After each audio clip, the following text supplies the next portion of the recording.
The Pat McAfee Show. There'll be no rules for our guests, for us, for the things we can talk about. Yes, speaking his mind. I've never had a problem expressing my opinions or my thoughts or anything like that. While being relatable. I haven't had that manufactured fake-ass celebrity that a lot of people have whenever they go on those big networks. I've had a chance to really build my crew, build my following, build my audience. And ridiculous. What am I supposed to do? So I'm supposed to look at something that I can definitely afford and say, nah. Is that what I'm supposed to do? The Pat McAfee Show starts in 3, 2, 1. Good afternoon, beautiful people. It is Feel Good Friday, March 12th, 2021 years after zero, and today's a great day. Shout out to Twine for that beat drop. Let's get into some things. You know, there are some news happenings coming out of the NFL world. There's Cam Newton has signed back with the New England Patriots on a deal that's up to about $14 million, they are saying. One more year for Cam Newton as a New England Patriot. We'll talk about that a lot today, I'd assume, at some point. Tom E. Curran of NBC Sports Boston will be joining us to hear what New Englanders think about this Cam Newton signing, because we have a Boston stooge in the studio, and I'm not sure his opinions reflect that of everybody else up there, but this seems like a good move. And seems like all Patriots fans are relatively thrilled with this decision because they didn't think Cam Newton had a chance to even win last year. Got there late, team had nobody, bunch of opt-outs. Now we got Cam Newton back. Will they build that team with the free agency money that they have that starts next week? I'll be excited to see. But if New England Patriots start to win again, you know what that means for all of us. Patriot fans are back. And when Patriot fans are back, everybody in the sports world seems to be a little bit frustrated with it. We'll talk to Tom E. Curran in about 21 minutes about that whole happening. Tom Brady has restructured his contract, saving $19 million for the Tampa Bay Buccaneers, who just signed Devin White to a deal. And also they are making deals happen on a daily basis. I guess the cap guy down in Tampa Bay is an actual wizard. I talked to some people that have worked down there and have some thoughts down there, and they're like, wait till you see what this guy does. He's going to save $19 million with Tom. He's able to sign back Chris Godwin on the franchise. He'll do this with White, and wait until you see what he's going to keep everybody down there, including Shaq Barrett somehow. Leonard Fournette probably going to make money somewhere. Good luck to him. He deserves it. Hell of a run. Maybe he goes back and we get a chance to really watch him continue to build in that Bruce Arians offense with Tom Brady. But it feels like a large majority of this Tampa Bay Buccaneers team is going to be back, and they're even going to be able to make some more moves. They were just over the cap a day ago. Now they're very much under the cap. Speaking of the cap, this week, $182.5 million was the salary cap. That led to what some people had predicted was going to happen, and something that we have really much not enjoyed, but have had to happen here. And hopefully today will be the last day of this, but we should look back on the week that was in the NFL for us. Massacre week. Oh, no. Oh, no. Oh, no. Please, No. It all started with a tweet by an an employee that works at a worldwide leader who happens to have the name of Diana Rossini.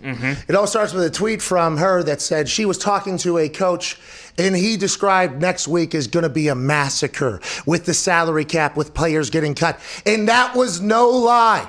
Kyle Van Noy was released just hours after that tweet was put out. Then that continued in onslaught. The Saints started cutting everybody. Just this morning, they cut somebody to save money because these teams who had spent finally ran into their makers. Whenever you kick the can down the road and make deals bigger on the back end of contracts because you're expecting the salary cap to grow, so you're expecting your team to be in a much better place, and Uncle COVID comes through and drops an elbow like Macho Man Randy Savage. Yeah. Great impression.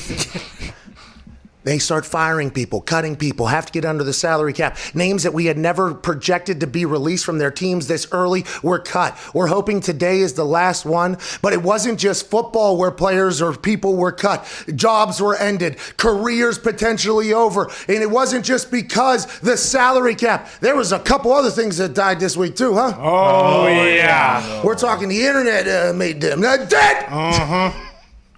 Burger King took a little trip in Massacre week. Oh, no. Headline reads, Burger King apologizes for women belong in the kitchen tweet. Oh, no. Never want your company associated with that. Burger King, potential victim of Massacre Week as well. When negativity starts to happen in the NFL, it oozes into other places. That's right. Papa John's died again. Oh, no. Again. Man. This guy's a cat, might have 9 lives. He died again this week. Headline reads, Papa John's former CEO says he's been working to get rid of this N-word in my vocabulary for 20 months. Jeez. Bad guy. Oh, no. Dead again. That might be the dumbest thing I've ever heard in my entire life. And listen, I vetted it. We were thinking, hey, maybe he's talking about like the association with his name. No. He's been trying for 20 months. And What did he have family members come out and say, you should have seen him 9 months ago? Hey, 9 months ago, we would have never thought we'd be where we are right now. You should have seen him 10 months. Oh, 10 months ago? Wow. You think we would allow him to do an interview? No way. That thing was coming too hot. There was too much hate coming out. I've worked 20 months now. 20 months. There's been some ups, there's been some downs, there's been some relapses, but here I am 20 months after that thing. Bad week for Papa John again when we didn't even know that was possible for him. No. Thought he was just kind of Thought he was dead. Thought it was done. dead. Did it again? He wasn't the only one though, by the way. No. The Royals, the royal family. Oh, jeez. Yeah, this happened. I don't know if you. Headline reads: Meghan reveals concerns within royal family about her baby's skin color. Never thought that headline would exist. That happened this week.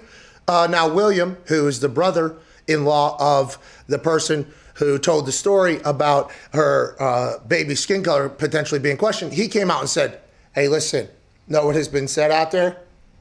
We are very much not racist. Not racist at all. Not racist at all. Cleared it up. Don't ask any questions. They're potentially dead, which nobody could have expected. Nope. Wait till you hear this one. Lenny Myers? What's Myers Leonard. Myers Leonard. This guy's dead. Oh, man. Lenny. Here's the headline. Big Myers Leonard uses anti-Semitic slur during live stream. Can't do it. Nope. Can't have it. Massacre Week did a lot of things. It exposed some terrible things. Oh, yeah. It got a lot of people that are just hardworking dudes trying to live their dream fired. Massacre Week also exposed us to a terrible loss by West Virginia that potentially cost me $10,000 live in the middle of an interview with Jordan Poyer. So what I'm saying is, this is the last day of that week. So let's remember that as we go into the weekend. That when we go into next week, hey, it's money time, baby. Yeah. Come on. Things are going good. Free agency's happening.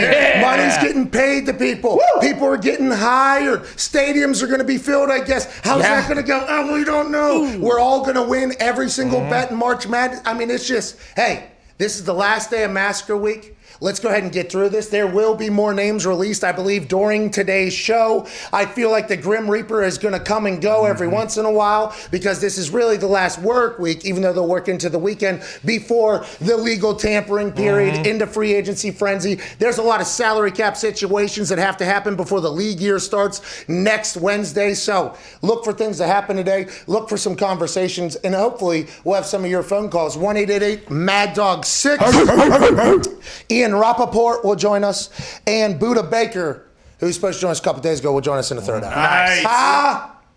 If Maybe. he's not working out. If he's not working out. If he's not earning that highest paid safety paycheck that he does every single, we will hopefully talk to Buddha Baker.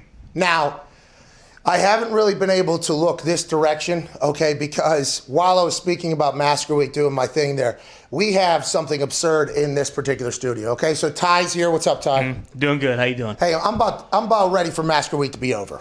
Me too. You know, I mean, I'm trying to figure out what the Packers are going to do here. The Saints are all of a sudden under the cap. Packers still need to restructure a few things. I want to know how much money we have going into free agency. But as Massacre Week comes to the end, you know, I'm starting to divert my attention towards the Hawks. who are flying high tonight at 9 p.m. Lucas Oil, baby. Who? Lucas Oil. Iowa Hawkeyes are going Oh, this team stinks. No. I lost. Do you remember how much money I lost on this Hawkeye team whenever Ty would come in to the first 10 games of the season? Thousands. Hey, come Well, on.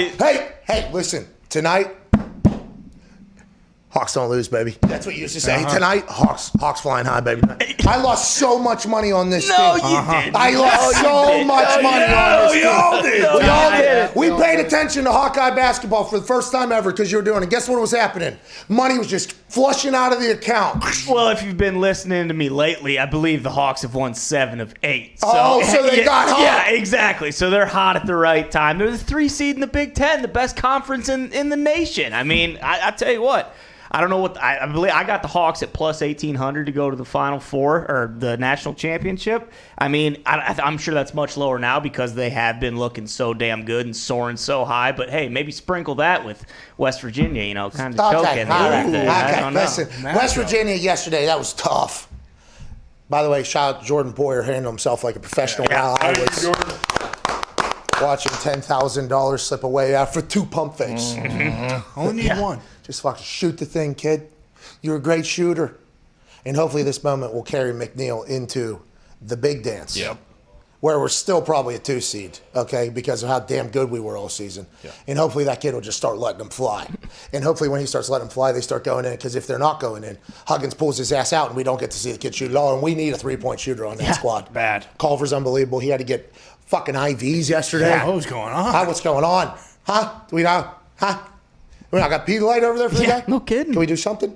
They'll be back. Okay, and I'm betting on Iowa tonight again. Okay. That's what I'm talking about. How much are they favored by? I believe as of right now they are -4 against Wisconsin. Okay, that's no problem. I'll get into that. I just got into a -9 thing with Michigan because Connor told me it was a goddamn lock. Michigan currently down 9 right now. We're down 18 on this thing, and you got no problem with this at all, huh? You just feel good. This is the thing about March Madness. We talked about this earlier in the week. It was, scattered amongst Massacre Week conversation. March Madness is classic bet on people you didn't even know exist then. That's right. Okay? Mm-hmm. I hammered Georgia last night, okay? Live bet plus 11.5, hammered them. You know why? Because I remember they got Tom Crean down there. That's right. Tom Crean used to coach at the Hoosiers here. I ain't never seen Georgia play basketball. Not at one time. The fact that they were getting 11.5 points that early into the game means they probably stink as a team. Yeah. Mm-hmm. And the first thing I remember, Tom Crean there. I'm betting on him. If I see USC playing, I'm like, Reggie Bush, he was so good. I'm betting on him. You have no idea who it is. Fantastic right now. It is a great time to be a sports fan, and it is a great time to be alive. And that leads to this. There is the most ridiculous thing I've ever seen, okay? Right before show starts, Moon Man walks in here, alleged, dressed up. And ladies and gentlemen, welcome to the new COVID cowboy, Tone Diggs. How you doing?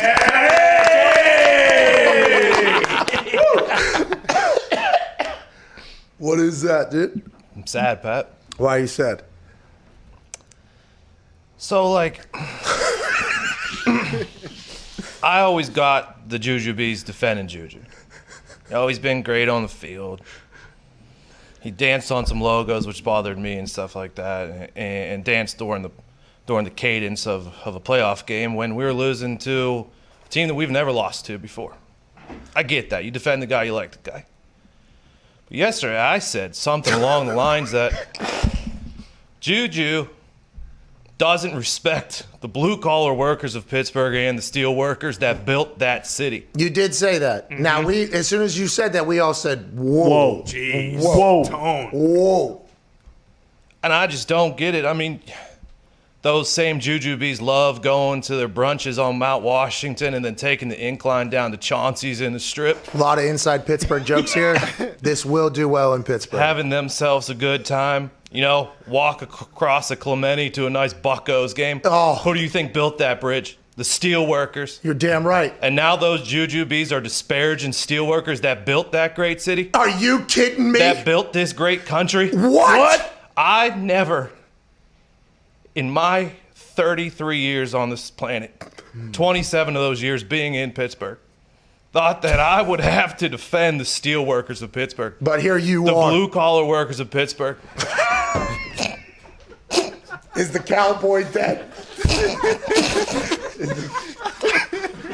But here we are, Pat. Bro, that thing, as you were talking, it was sliding the entire time. I think you calling it. Oh, the accent comes back. It's just a sad day that we've been divided Yeah. between the Jujubes Yeah. and the blue collars Yeah. of Pittsburgh, and we can't. Yep. It's just unbelievable. It is, isn't it? That will come to an end soon. I hope when so. he leaves for Oh, a different team. okay. One final dagger We'll in go there. back. So that's a bee suit there? Is that what you have on right Yeah, now? it's a beekeeper suit. Pat. Is that a real one? Yeah, it's real. I walk outside right now, fuck with a bunch of bees if I wanted to.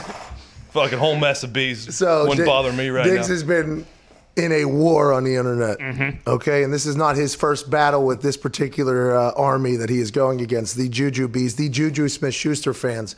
Because Diggs, even though I'm not sure that everybody that is his size, shape, age, and build would fall on the old school fans like team in this entire thing about Juju, but Diggs has become the mouthpiece, basically one of the mouthpieces. Now listen, we know Mark Madden is definitely in there as well. Oh, but yeah. one He of the goes about a different way. Now Diggs feels as if he is actually one of the mouthpieces, though, of those steelworkers and Oh, yeah. of those. Yeah. And Diggs, not just them, by the way. I'm not saying, believe me, Diggs might say it right now, but Diggs did not start this as a voice for the steelworkers. Okay, no, yeah, you did. You did. My father, blue collar, water authority, municipal worker. Okay? Your father, blue collar, truck driver. Damn right. I mean, 95% of that city is blue collar. Okay? And that's who you were speaking for. And then there's the hospitals, which blue collar in my book. Damn Blue right. collar city. Hey, front line. I just don't understand what's happened. Anyways, so he represented those people that hated Juju's antics. And Juju has his fans, followers, obviously has a massive brand, and he's a good football player who puts up good numbers for the Steelers. There's been a war, a real war. And this is not Diggs' first time, but this is the first time that he decided to bring in a prop. And I want to let you know, Diggs, I appreciate what you did. Well done, Tony. Well done. Thank you, Pat. I just wanted, I felt there was no way, because people thought I was kidding on the internet. And I thought this beekeeper suit would, hey, I'm real. Like, this is a real battle. You're right. You're right. Okay? Hey, you're You right. are real. Hey, you are real. Serious as serious can be. Yeah, dude. That beekeeper suit, helps you in this thing. It does. Yeah, for sure. All right, well, good luck. Are you wearing that all day or just until the battle ends? We'll see. Are you currently in a battle right now? Yeah. What is it, just tweets back and forth? Do you ever do research on the Juju Bees? Do you go into their profile, try to look through previous posts of them, find photos of them, see A what they're... lot of filters. You do that? Yeah, a lot of filters So on there. you're saying they're fake, actually, because they're questioning your authenticity and your first things. Like, a lot of filters over there. A lot of filters, Pat. What is it, just gamers that mostly hate you? Who is I it? don't know. I don't get it. I just don't get it.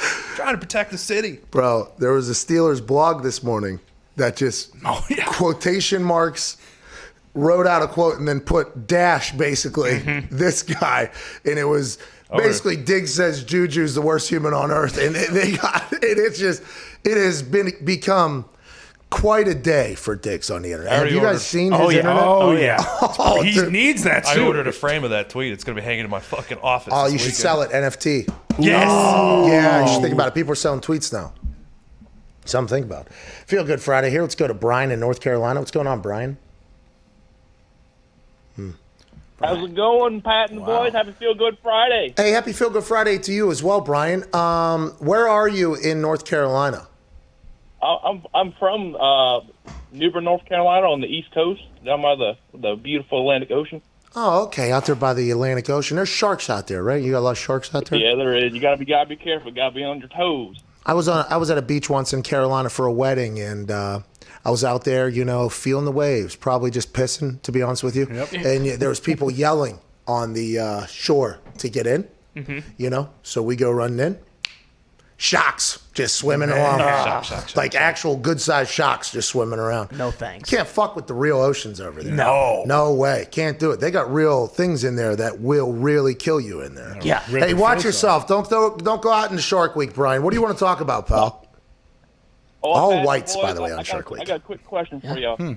why when you're watching an NFL game, why do they always talk about the defense being tired and not the offense? They're running the same amount of plays. Substitutions. Why is the offense not tired? So, Brian, it's substitution reasons. So, obviously, once the offense subs, the defense is allowed to sub as well, and that's why they stand over the ball and everything like that for that entire thing.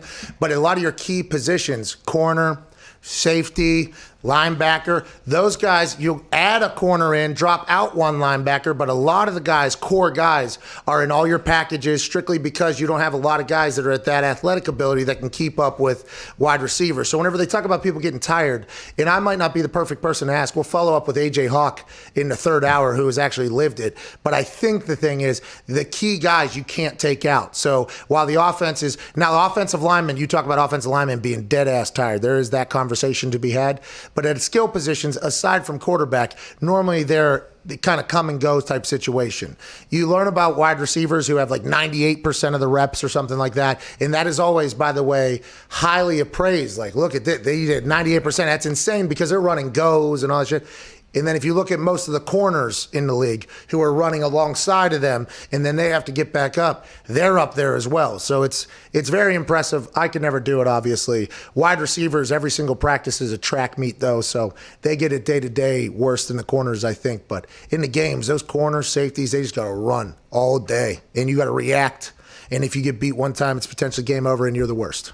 And you still have to come up and play the run, too, and, mix it up a little bit. And then everything. people go after corners who don't tackle. They're like, oh, he won't tackle or whatever. It's like, man, if I had to run 5 miles a game and this guy is, 70 pounds heavier than me, maybe I will just – this is my guy. Okay, he's not doing anything. I'm not doing anything. You see, they call it, like brother-in-law. Yeah. Hey, don't brother-in-law out there or whatever. It'd be very hard not to. Like, there's been a couple guys after I've made a few tackles where they run up to me and you see them – like on kickoff returns, where they're looking at me, and you can see they're like, "Are we blocking or are we?" We're good. Are you trying? Yeah, we're good. Yeah. We're good. That's why, I believe, I forget his name. The guy from Denver, he's a good dude, hilarious dude. I've had interactions with him on the internet since then. The guy who was supposed to block me on that. Jacob Tammy. No, it wasn't Jacob Tammy. Wasn't? It's another guy, but knew Jacob Tammy. He was a tight end. Oh, I should know his name. I am a bad person for this. He's a really good dude. Anyways, at the end of my tackle against Trindon Holiday, you see him on film go like this because I do believe I broke a very much unwritten rule where I think I set up potentially that we're good. And then I hit a spin move on. Got him. It was maybe the most athletic thing I've ever done, which is kind of fucked up now, hindsight. And I think that is what his and I interactions have been since then. So I kind of broke that code, I think. Yeah, but you got to do what you got to do. I mean, yeah, but that's what everybody says. Tackle. But then you're kind of ruining the brother-in-law thing where there is some agreements that are made on field by people. So, like, for instance, the next 2 years after that, there was people coming to try to kill me. Yeah. So there's a lot of, oh, my God. A lot of, whoa. Okay, so we're not. And then, like, a backwards run, Like, okay, You got me. Okay. Because you see linebackers take blocks on and then just shed them. I tried that a couple times. How'd it go? It doesn't work out like it looks like it should. You know what I mean? Because you got to really, you got to punch and then move, and then it's a violent thing. I tried to do it one time. I thought I broke my fingernail. Like one down is like whole jersey. Didn't move anywhere. But I broke that rule. Joining us now is a man who I assume has broken many a rule in his particular field. An outlaw, a maverick, a rebel amongst average. Ladies and gentlemen, NBC Sports Boston's own Tom E. Curran. Bit of a renegade.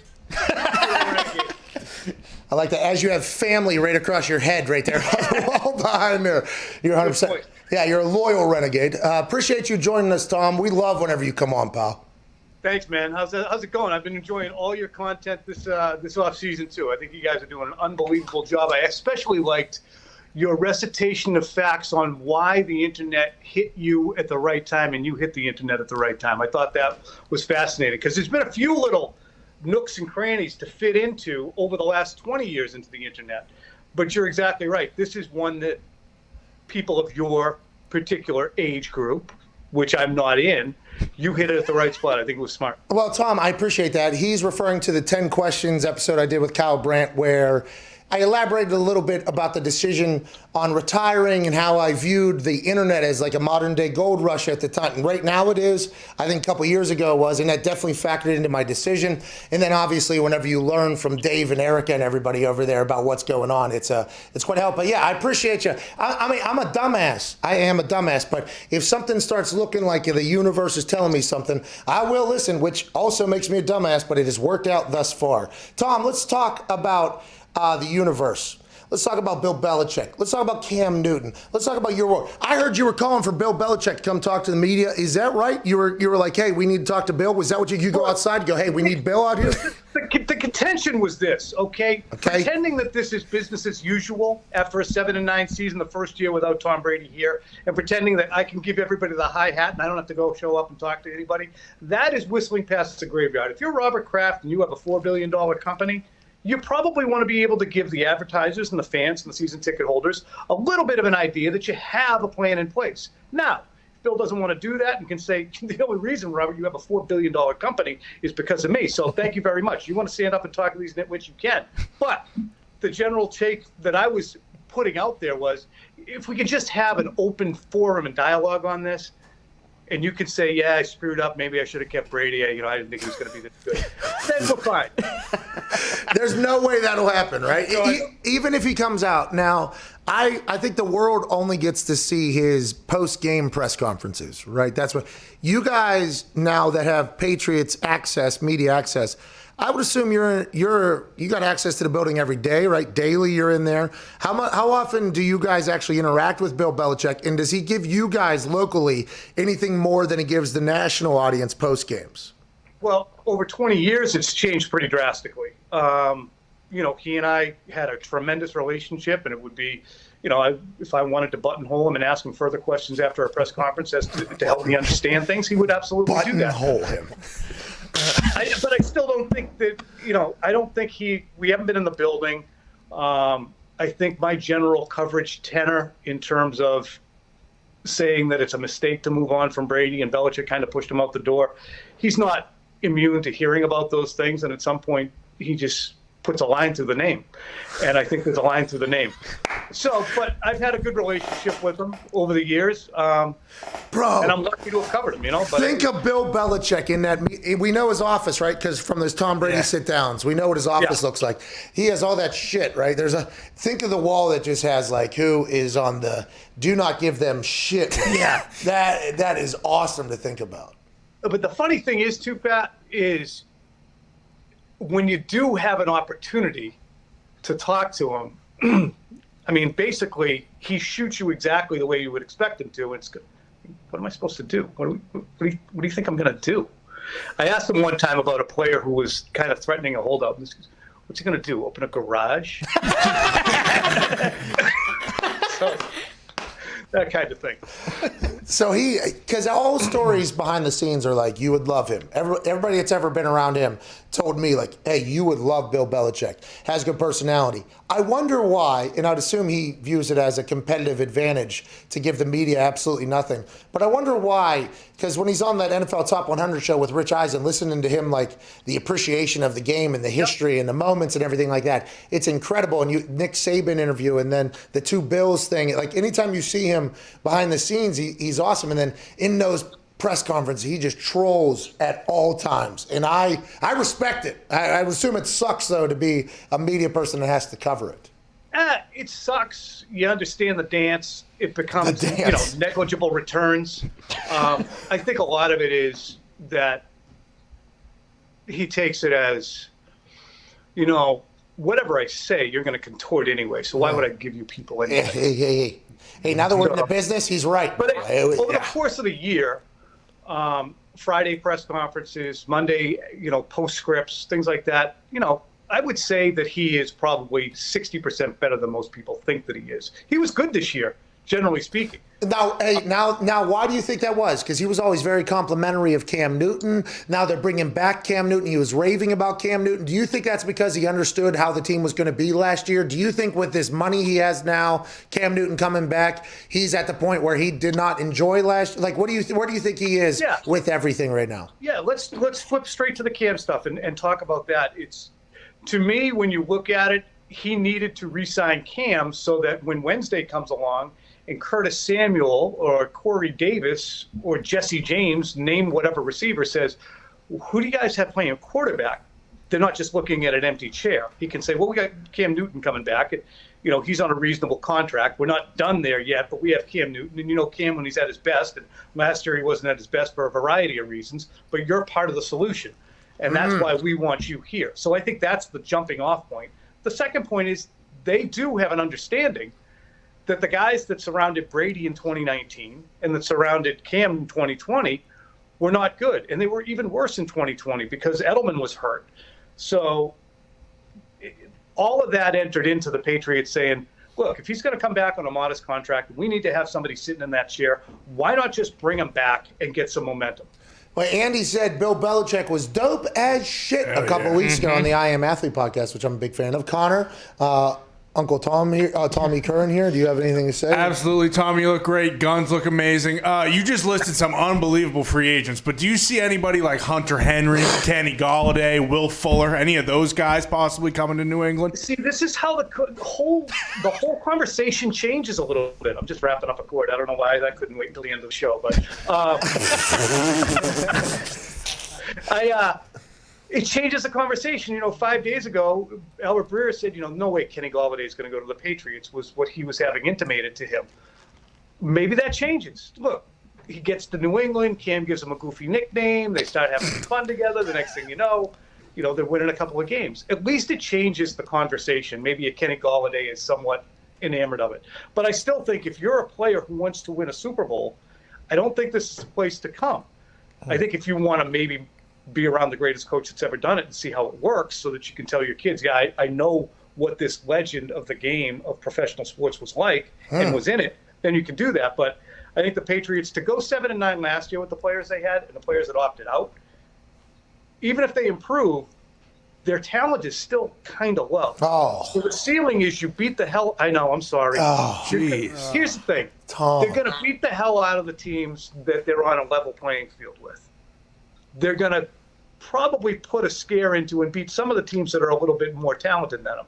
But when they get up against the Ravens or who else? The Tennessees or, teams like that. How about the Chiefs? You're talking Chiefs is what you're talking The Kansas City Chiefs should be mentioned in this, yes.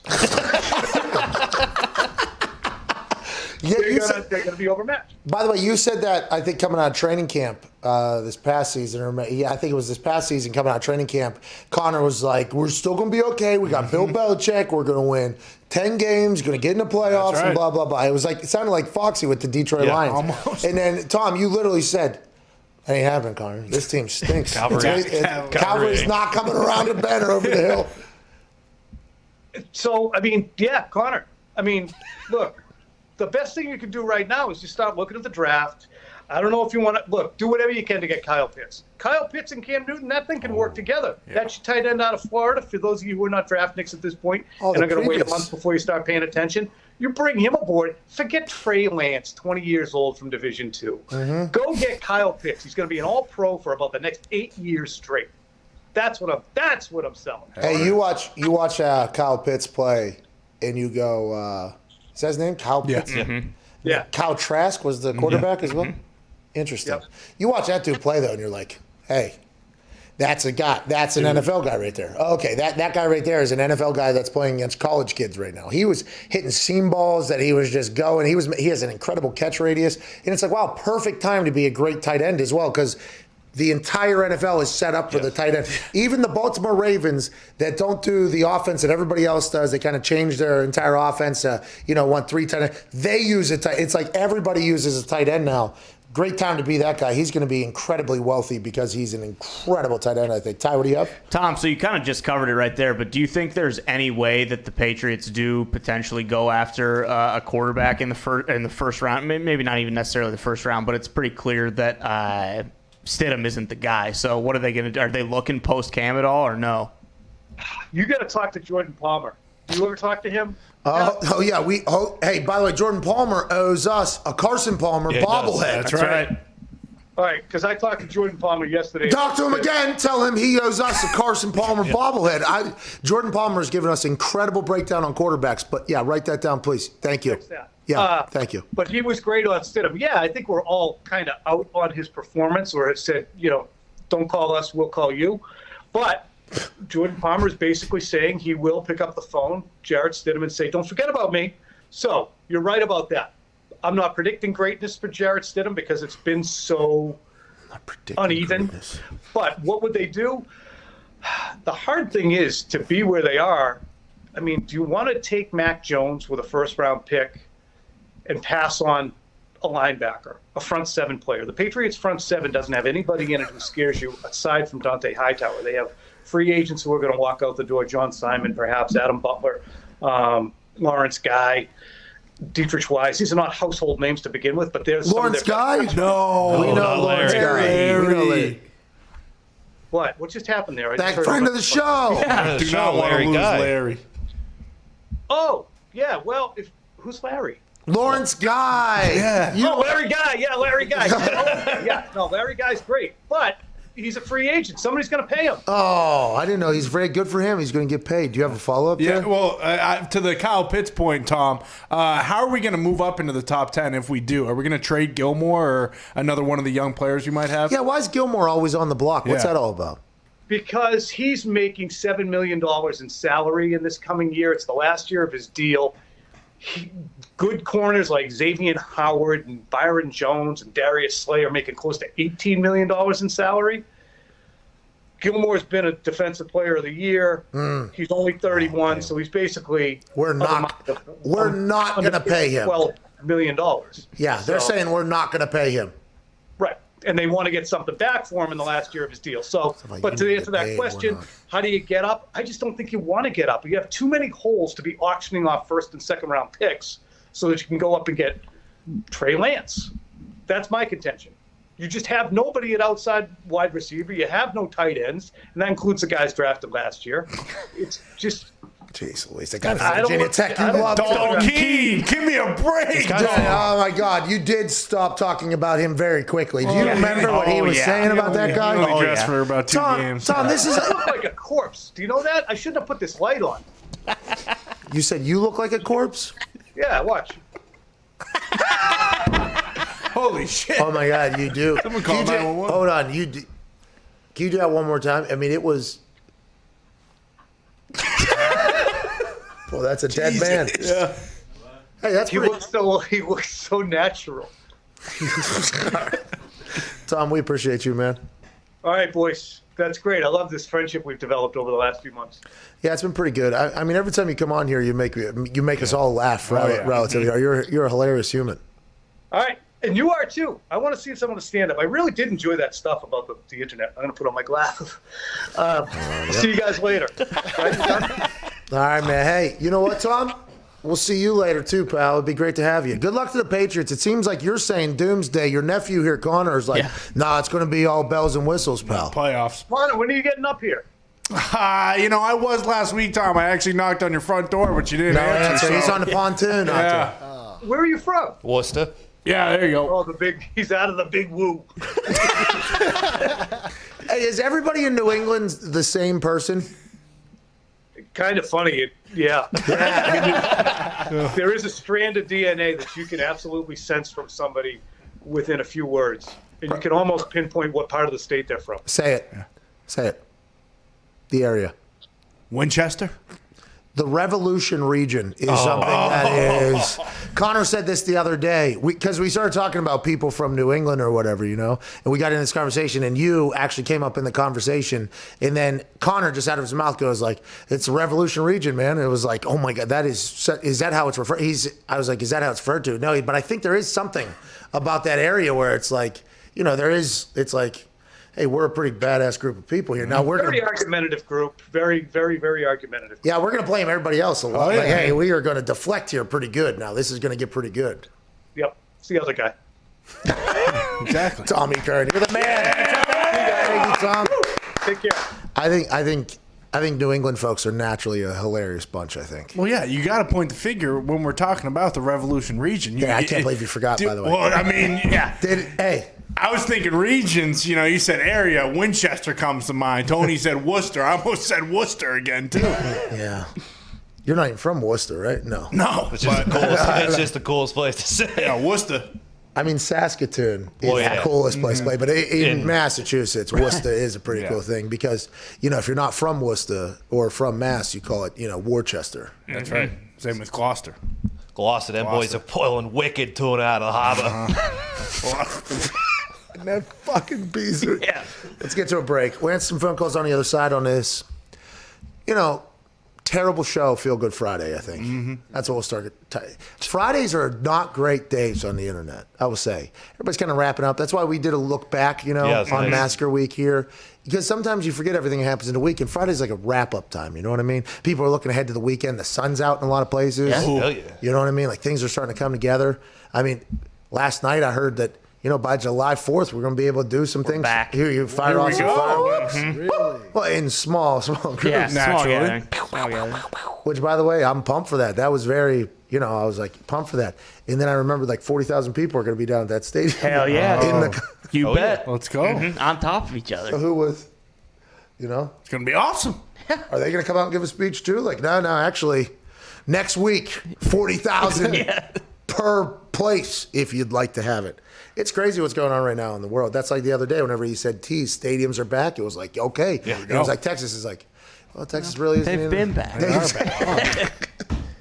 It's crazy. Same country. 50 different countries. Different worlds. Because Indiana, you would think, potentially would be back. And we did open up a little bit. And then now March Madness is coming to town. It's like, I'm intrigued to see the next couple months. Yeah. How this all goes. I think we're going to be good. What about that fourth wave? You wear a fourth mask, you're fine. We should go back. Because there was a triple mask push. Oh, yeah. Goggles. Was that after the triple wave? Was that the third wave? I think it might have been somewhere around that point. Each time, the mask companies are like, hey, remember what happened last time? Add one. No, add one. We'll be good. Yeah, our masks aren't that good. Only like 70% or whatever. What we thought this was 100%. That's why we had everybody. No, it's only like 70%. No. So for the next wave, maybe 2 masks. We'll up that thing to 80 somehow. Okay, another one's coming. Oh, 3 masks would be 95%. I mean, how shitty were your masks originally that we were wearing? They weren't great. That 3 of them aren't even 100%. What the fuck were we even wearing here? Well, don't ask those questions. Just tell people we need 3. You got it. And make sure they're the P90X masks. That's right. That's right. New ones will help you out great. Can't have those ventilators things in there. No pain masks. Because guess what that's doing? COVID's like a COVID's splunking in your mask, okay? Oh. Okay, COVID has the light on the forehead. It's a splunker. So whenever the mask happens, it can't get through the 75% thing that it was originally. But those air things that you open up to maybe be able to breathe or whatever, they find that. Yeah. They're working through it. They're hanging off the bottom as if they're Tommy Campbell. Okay, famous wall climber. Yes.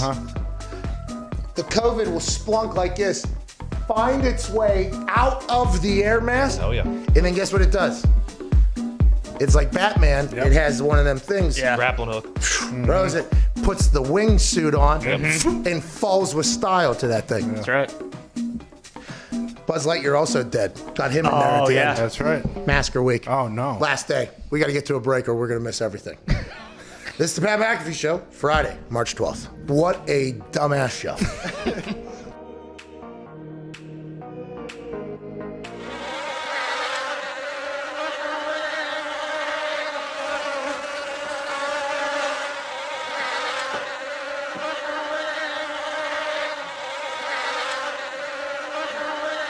He's saying don't go off the top, it's too shallow.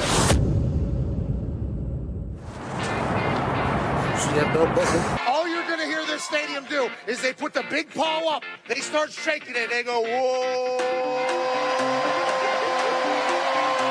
Hey, what things are going good,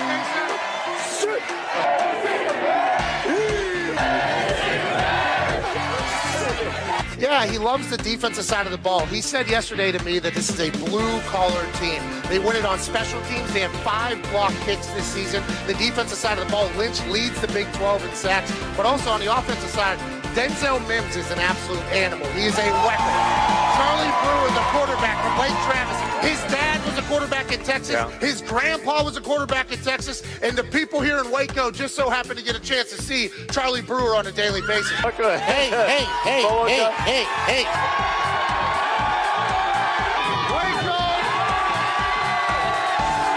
Yeah, Boomer here is going to mean a little bit different than what it means on the internet currently. And hopefully here in Baylor, they hope they're not hearing a lot of Boomer sooner.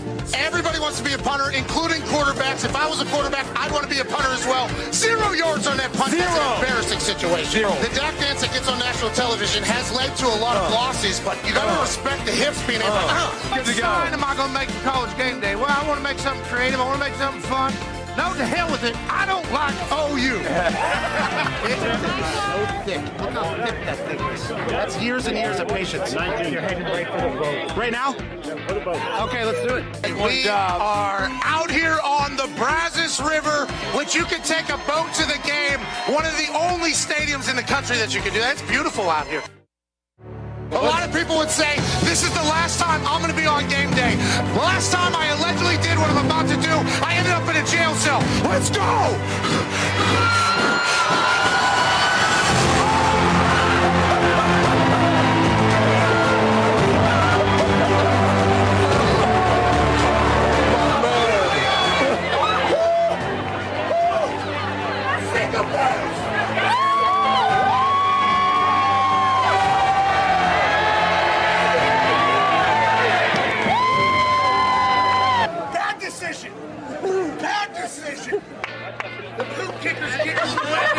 A lot higher than I thought.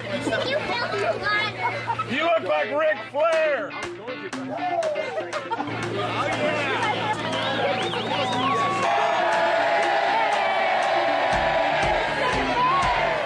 That was a sellout, by the way. That was beautiful. Do we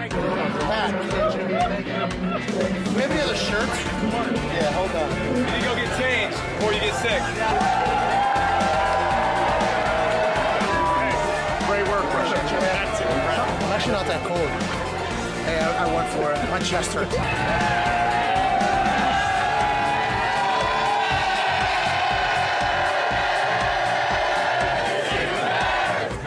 It was like 5 feet. I was standing there. That's full commitment, by the way.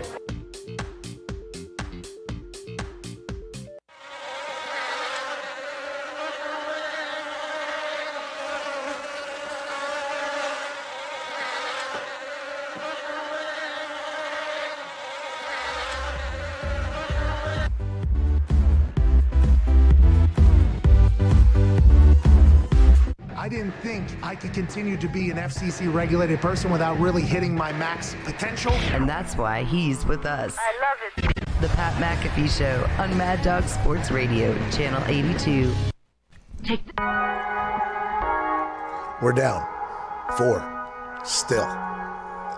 Connor's in here telling fairy tales about where Michigan's at right now in this game. We're on the way back up, Pat. We're going to be fine. Not until we're there.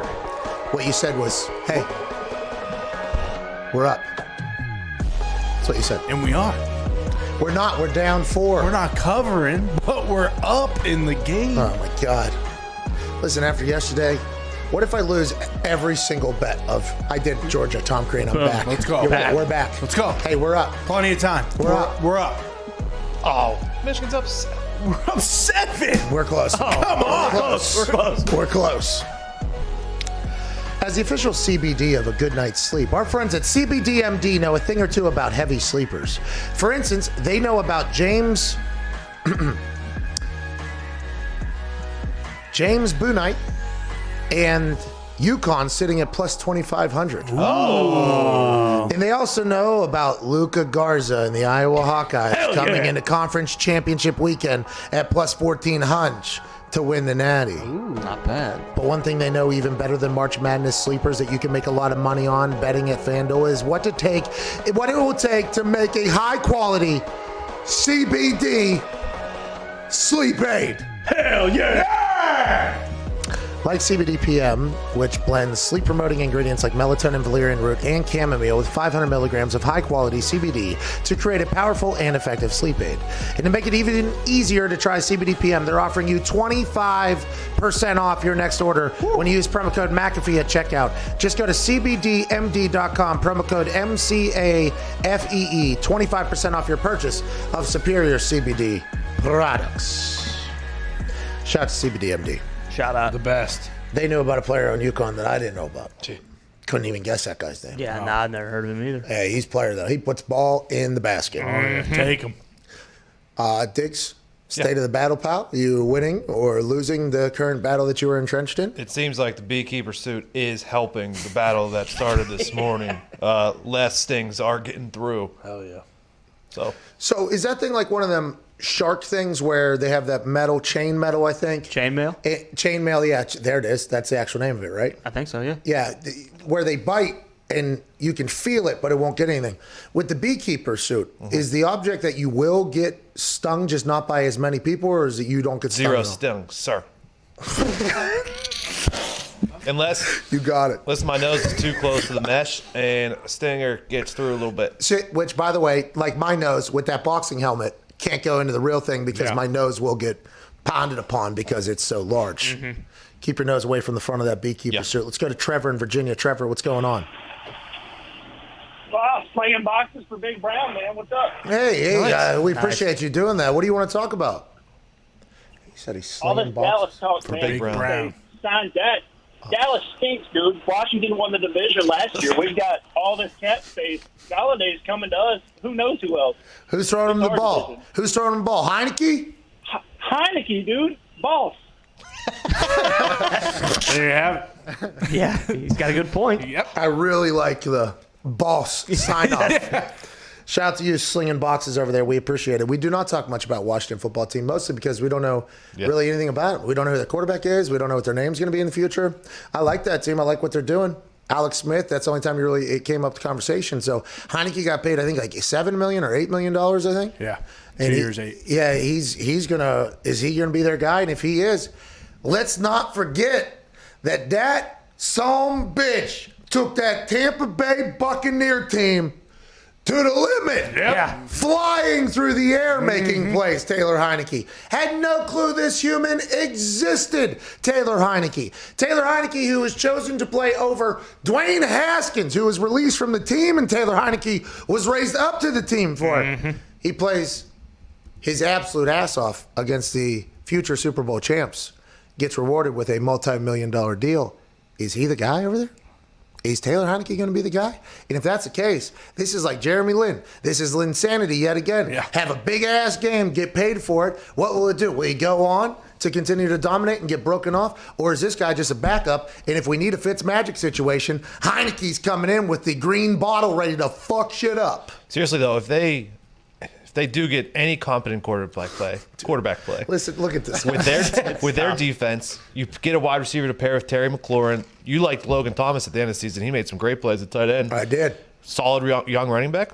Washington football team might have some Up and dogs. coming. Hey, they got a pretty good football team. Yeah. Let's go. Oh, we got a minute. We can't. That's a shame. We're just biding time until Bezos buys that team. Yep. They're the Washington Prime. 1 year from now, probably. Yeah, and who knows? Maybe Russ is there or something. A lot of people will judge their team name if they change it to the name of the company that bought them, you know? But it wouldn't be the first time, especially after the news that came out last night. That's right. Potentially the reason why Tom Izzo was crying. They're no longer the Spartans. No. Up there in Michigan State. They are now the Michigan State University Spartans, presented by Rocket Mortgage. Yeah. What? Yeah. That's their name.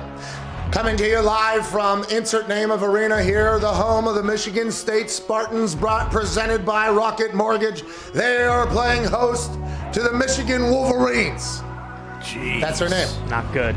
Hey, everybody's going to do it now. And if anybody would like to have Pat McAfee presented by something McAfee, I'd do it. Hour 2 is on the other side. Just the Pat McAfee Show.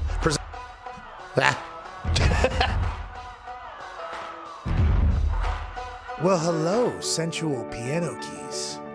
you sound incredibly inspirational and motivational. Big announcement coming from our company. You know, throughout my entire life, I've made decisions that people have said, ooh, that is stupid. You've read about them, you heard about them. When I was in high school, I went to an underground poker game, won $1,400, flew myself down to Miami, won a kicking contest, and got a scholarship to West Virginia the next day. I turned my back on soccer that day. Everybody said, you're an idiot. Why are you doing that? You have more schools looking at you for soccer than you do for football. What are you thinking? Fast forward 8 years with the Indianapolis Colts, and I was on top of the world, top of the mountain. How's the view? Not too shabby. And when I was at the top of my game, I decided, you know what? I'm going to pursue some other stuff. My friends and I are going to go to work on the internet. We're going to try to chase fulfillment as opposed to just a paycheck. And there were some interesting responses from people of power in the sporting world. Make them tear the uniform off of you. Sure. Look, somebody needs to stage an intervention. People who know this guy, get to him now. Make him put his helmet back on and get to camp. Oh no, there's no intervention, Wilbon. No, no, no. Here we are 3 years after that date, and it's a celebration, bitches! Cut the music! Let's hand out some bags to the boys. For the boys. For the boys.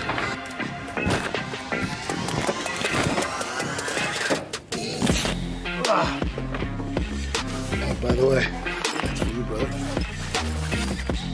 Oh my God. Are you home? All right, come out the front door. What's up, dude?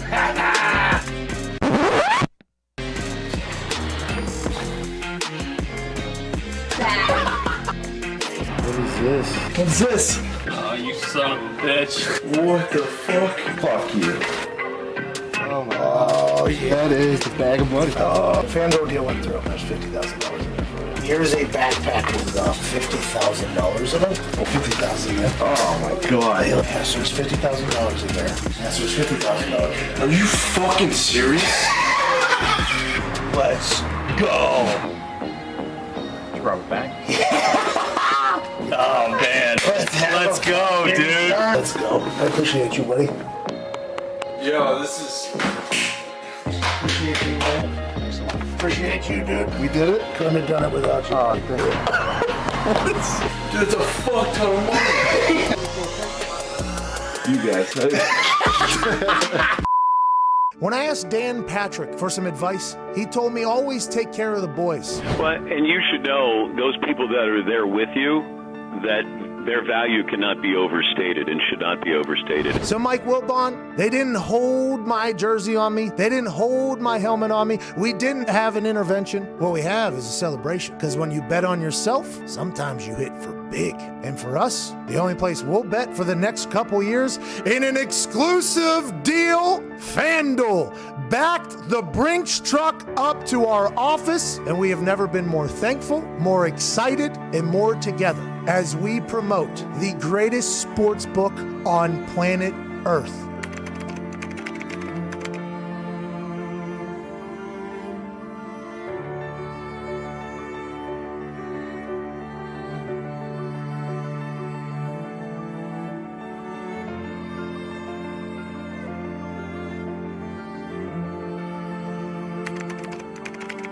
Travis called heads.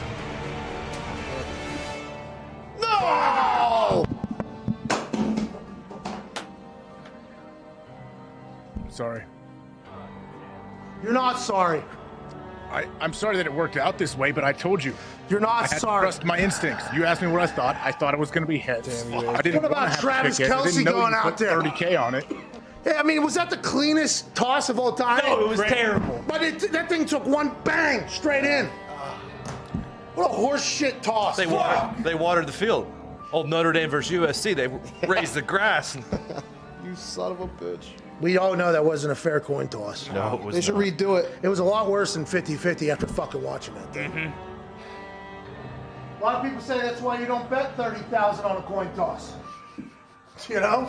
Seems like a reasonable thing to bet 30K on. Because you got no control.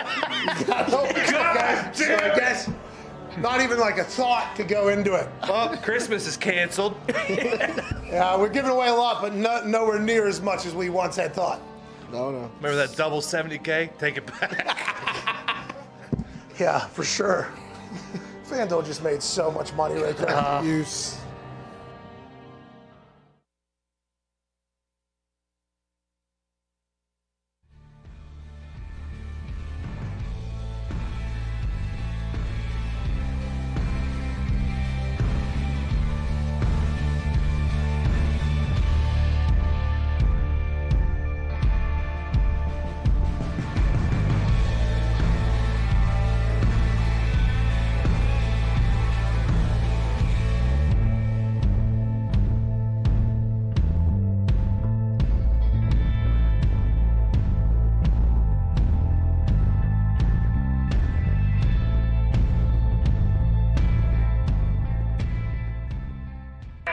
The Pat McAfee Show. There'll be no rules for our guests, for us, for the things we can talk about. Speaking his mind I've never had a problem expressing my opinions or my thoughts or anything like that. while being relatable. I haven't had that manufactured fake-ass celebrity that a lot of people have whenever they go on those big networks. I've had a chance to really build my crew, build my following, build my audience. And ridiculous. What am I supposed to do? So I'm supposed to look at something that I can definitely afford and say, nah. Is that what I'm supposed to do? The Pat McAfee Show starts in 3, 2, 1. Welcome back to that show. Feel Good Friday, March 12th, 2021, years after 0. Hour 2 will begin right now. Shout out to Twine for that beat drop. And shout out to Michigan. We're up. Yeah! They were down a lot. They've come back. They're up 10 now. Everybody in the office is winning at the current moment.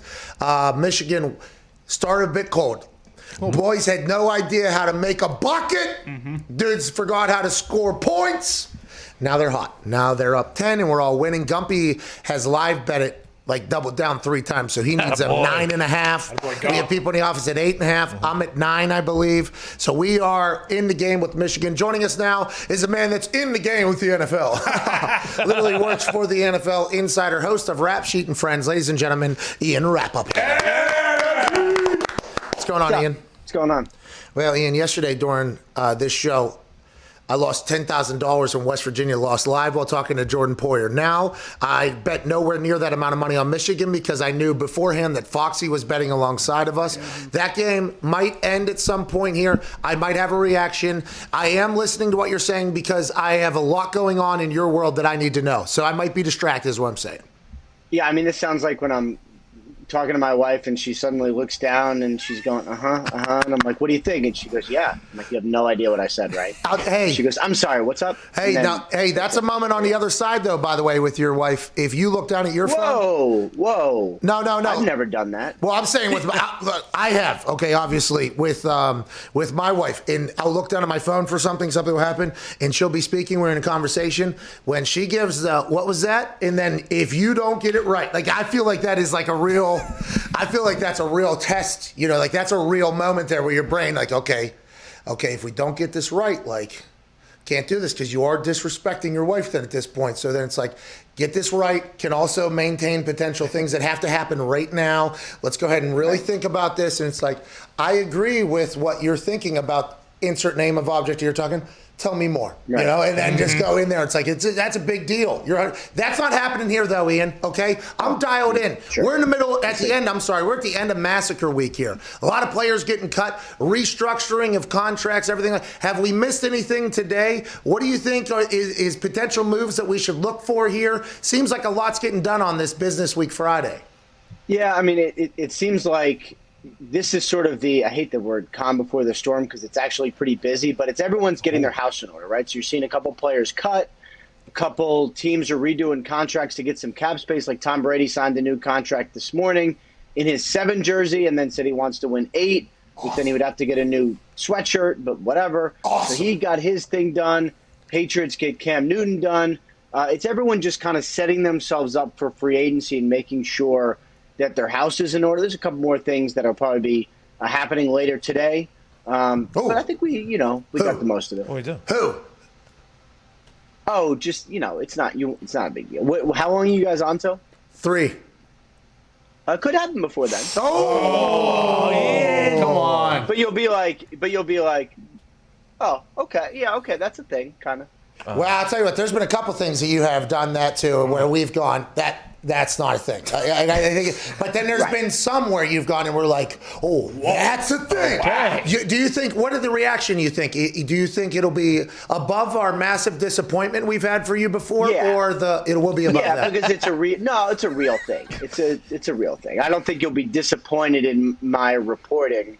I think you'll be like, okay, like he mentioned something, and this is something. How do you? There's gonna be a lot. There's gonna be a lot of somethings the next week or so. This will be one of those somethings. Okay, at what point do they have to have all the somethings done so that they're like? At what point do they have to be below the salary cap? Because there's all these accounts that have an active total on what the salary cap is and what it could be.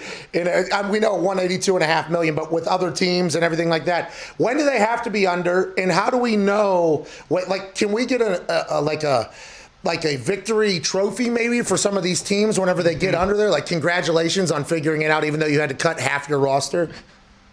I mean, when the Saints do it, I think everyone will be like, all right, like, great job. Way to go. You cut your entire team. That will be a moment. Wow. That will be They got to be under by the start of the league year. No one's ever over because everyone does it. And every year I kind of wonder how much to actually care about this because it always gets done. But restructures do matter because it gives you less space in the future, and it means you can't do as much in, this year and maybe next year in free agency. So, like, it does matter. It's not like the salary cap is fake because at some point the credit card bill becomes due. So I do pay attention to it, but there's a lot of inside baseball stuff that's going on now that I think most fans are kind of like, all right, can you just tell me who I'm signing? Bingo. The inside baseball things, I think, are what we're seeing happen with these voidable years and everything like that. I was in the league. Yeah. I've been franchise tagged, signed a deal, everything like that. I feel like I was pretty relatively in on what contracts could look like with escalators and all that shit. I have no idea what these voidable years are. What is this and how does this go again? Is this just them kicking it down the road and are they inevitably going to have to fix? For instance, Tom Brady has like 3 voidable years at the end, but his salary cap number drops $19 million because they just move it to then. How does that whole thing work? And has this always been around? It's been around. It hasn't been necessary for most teams. Like the Saints have always done it. But it's basically you sort of kick the can down the road for a couple of years. So here's what the Bucs did in my simplest way I could possibly explain it. They extended Tom Brady 1 year. So that means he's under contract for 2 years now total. They added 3 voidable years at the end, which are 5 years, but the 3 years are literally fake. They don't exist. He will never play under that contract for those 3 years. Then they gave him a signing bonus. They spread the signing bonus out over the 5 years. Even though the 3 years are fake, you can still count it for salary cap purposes. So you spread the salary cap over and you lower his cap drastically. Wow. This year, I think they saved almost $20 million against the cap. Eventually, they're going to have to settle that up, essentially. And it's like running a bar tab, like I'm sure you did in college. And probably right now, whenever people go to bars, at some point you got to pay, and at some point the Bucs will, but it's not going to be right now. So voidable years, those last 3 on the end. There's a lot of people doing that right now. If Tom was to, I'm not saying he's going to. Okay, I hope he plays for another 10 years. But let's just say, for the sake of this conversation, if Tom was to retire after these 2 years, would those 3 voidable years that are against the salary cap still maintain? Would they still have to pay that money against the salary? Would that be dead money then? Yeah, they would. That would be dead money. But the Bucs are smart, and teams are sort of really getting into this. So what they would do is they would reach a deal with Brady, kind of like the Saints did with Drew Brees, where you reduce your salary, you add years to the contract, and then you spread the cap hit over several years. So they would do something contract-wise with a player who's retiring to make sure that the cap hit doesn't all come at once. That's salary cap people diving deep into the rules, huh? That's what they're doing there? Yeah, I mean, these are the kind of things that when I try to explain it, I always mess it up, but I think I may have gotten it right. All right, Ian did ask for a round of applause there, which we do appreciate because you do. That made me understand it, and I had no idea what was going on with these voidable years. So, hey, good job, Ian. Way to go. That was awesome. Happy to help. That was really, yeah, you are. Diggs. Hi, Ian. I'm looking at your Twitter What is happening right now? I'm sorry to interrupt. Why do you look like that? Well, it's a beekeeper suit, Ian, because the fans of Juju Smith-Schuster are the Juju Bees, and they were attacking me, so I had to buy a beekeeper suit. Makes a lot of sense if you think about it. Yeah, I'm with you. I think I'm a little disappointed that you didn't just have one, but I guess the fact that you bought one means now you do. Yeah, good call. Yeah, I mean, it got here relatively quick, though, I think, after hearing the stories. And we do have a beehive on the next property we are moving to. So this will be used on more than one occasion. And this is not his first battle with the Juju Bees. He has been here before, which I believe is going to lead to this question. Yes, I saw what do we got? Yeah. On your Twitter yesterday, not likely, but possible in the reference to Juju Smith-Schuster coming back to the Pittsburgh Steelers. When you say possible, that's like, what, 1-2%, right? It's not, yeah. I mean, I would say like 10%. So they could do it, but they would have to do some cap gymnastics. I imagine he will have a better opportunity somewhere. And it doesn't feel likely. They're talking. The Steelers are trying. It's just when a player is going to have such a good market somewhere else, team doesn't feel like they can re-sign. But Juju's actually really interesting because, obviously he's very talented. He's one of the top receivers, but he's kind of been like up and down the last couple of years. I wonder if he takes like a really strong 1-year deal and says, you know what, I'm not going to lock myself in on 3 for 33. That's a fake number, but let's just say 3 for 33. I'm not going to lock myself in.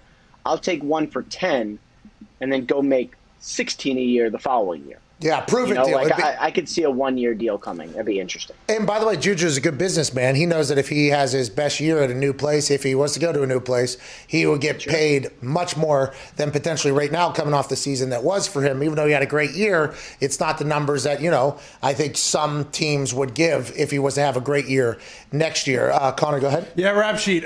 Is for the Patriots signing Cam Newton, is that going to attract guys like Galladay and Hunter Henry and Will Fuller, like the top tier free agents? And also, quick follow-up. On NFL Network, you always have your light on, but when you come on this show, for some reason, you don't have your light on, and you need night vision goggles to see you. Why is that? What's the deal? Is that because you want to turn our lights off? You want to make our place go out of business? What's the deal? You want us to have to pay electricity bills and kind of turn our lights off? Is that what come on. A little respect. I was actually annoyed when they first put these lights in, and they're on all the time. And I'm like, oh, this is going to kill my electricity bills. And I actually looked, and it affects it almost zero. Really? No. So, yeah, it's kind of interesting. So, usually, when I'm on TV, the lights are on, okay? And in order to turn them on when I'm not on TV, like today I'm not on TV, I'm just making phone calls, I have to call our control room and say, hey, can you turn my lights on? Oh, okay. I forgot to turn my lights on today. How is that even possible? How is that even possible? Yeah, that is on me. And I know, people would say, like, hey, why didn't you get you didn't get a reminder from the McAfee show, or, Andrew Howard didn't let you know. I'm not going to blame anyone else. I would say this is on me. Get a light switch. Sure sounded like you're blaming a lot of people there. You know what I mean? This one's definitely on me. No, this is what we're going to do. We're going to send a socialite over there. Oh, there we go. Ooh, perfect. One of them things. Yeah.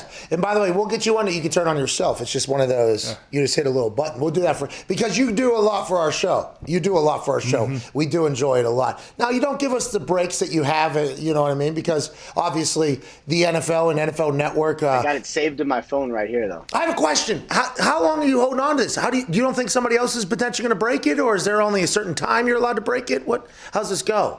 Whatever it is has to be completed before it is reported. So in my phone, they're like, I have like 15 things that are pending that I may never break, or I may, or whatever. Just you want to be ready. You don't want to like misspell like Tom Brady or something when his contract breaks. Yeah, you don't want to do that. And then everyone's like, L, wrong. And then, the responses are bad. You don't want that. Anyway, the Cam Newton question. Yeah, true. It's interesting. It's definitely something. It's a relatively low deal for Cam Newton. It's more like $5 or $6 million. And then with the upside is a lot. Heavy on incentives. It doesn't preclude them from doing anything. So what it does to me is it says, all right, they're probably not going to trade for Jimmy G. They're probably not going to sign Marcus Mariota, but could they draft someone? Like, absolutely. I think drafting someone is very possible. It basically sets them up for free agency and says, we now have a quarterback. Is it going to attract top-tier free agents? Like, I don't know, because obviously last year was not great for Cam, especially after COVID. but at least it gives them the quarterback. COVID was very early in the season too. I mean, that was very, very early. I think another year in the system, maybe some more players, with free agency, potential opt-outs coming back in after COVID season. Maybe New England will be able to do their thing. Good luck with the big news break. We appreciate your time, Ian. All right. Good hanging with you guys. Pray for me this week. Goodbye. Oh, hey. Yeah, pretty negative week, huh? I mean, let's just hope for some wins, okay? Let's hope for some wins. No, hold on. So what, like for instance, there was a screenshot of your tweet and then Insider's tweets, and you're at the bottom of that screenshot. That's like, for you, that's a goal. That's touchdown? Yeah, you want to be first. You want to be first in the timeline. Those screenshots are touchdowns, basically, though. Like, that's the thing? Yeah. Now, when you're, when you're 7 seconds behind, that's the opposite touchdown. Whatever, it's a pick six, whatever. So, and by the way, it shows that in those screenshots too. It's like 13 seconds ago, 47 seconds ago. It's like, it is a matter of seconds in like this. You turn your back and then you receive the text and you're like, why didn't I see this text? It happens. And then you put it out and you're 7 seconds behind, and now you just lost the fucking game right there. Oh no. Hey, go out there and get some wins. There's going to be a lot of at-bats, okay, Ian? There's going to be a lot of at-bats next week. Let's go ahead and swing that thing. Come on, You being a lefty is still so weird to me. All right, bye, guys. See you, dude. Thank you, Ian. His Twitter account is @RapSheetNFL. Just Rap Sheet. @RapSheet. I get it wrong every time? I mean, you'll find it. I try to fade my brain there. I thought that you know what I mean? Because I thought I get this wrong every time, go the opposite of what you think it is. And I thought it was Rap Sheet, but I went @RapSheetNFL because I thought that's what it is. Right now is like what? The Insider Olympics. Oh, yeah. Very much so. Busy season. He said cap gymnastics, and right now it's Insider Olympics. Like, there's a lot of news to be broken. Who gets them out first? That's their game. Yeah. That's their actual game. Game of seconds. Especially that would be tough if they base a lot of these guys already know this stuff is going to happen, and then they just have to wait for it to happen. So it is just like constantly waiting by your phone, like, can I put it out yet? Nope. No. So those alarms that pop up when you have something in your calendar, I'd assume they have those just for sure all day, It's every time. day. Yeah. I wonder what the song is. You know what I mean? Is it like money, money, money, money? Is that what it is? Because that's what it is for them. Like, hey, we got money to make. Is it a ching, or is it a what is the sound to get there, or is it the Shinsuke Nakamura?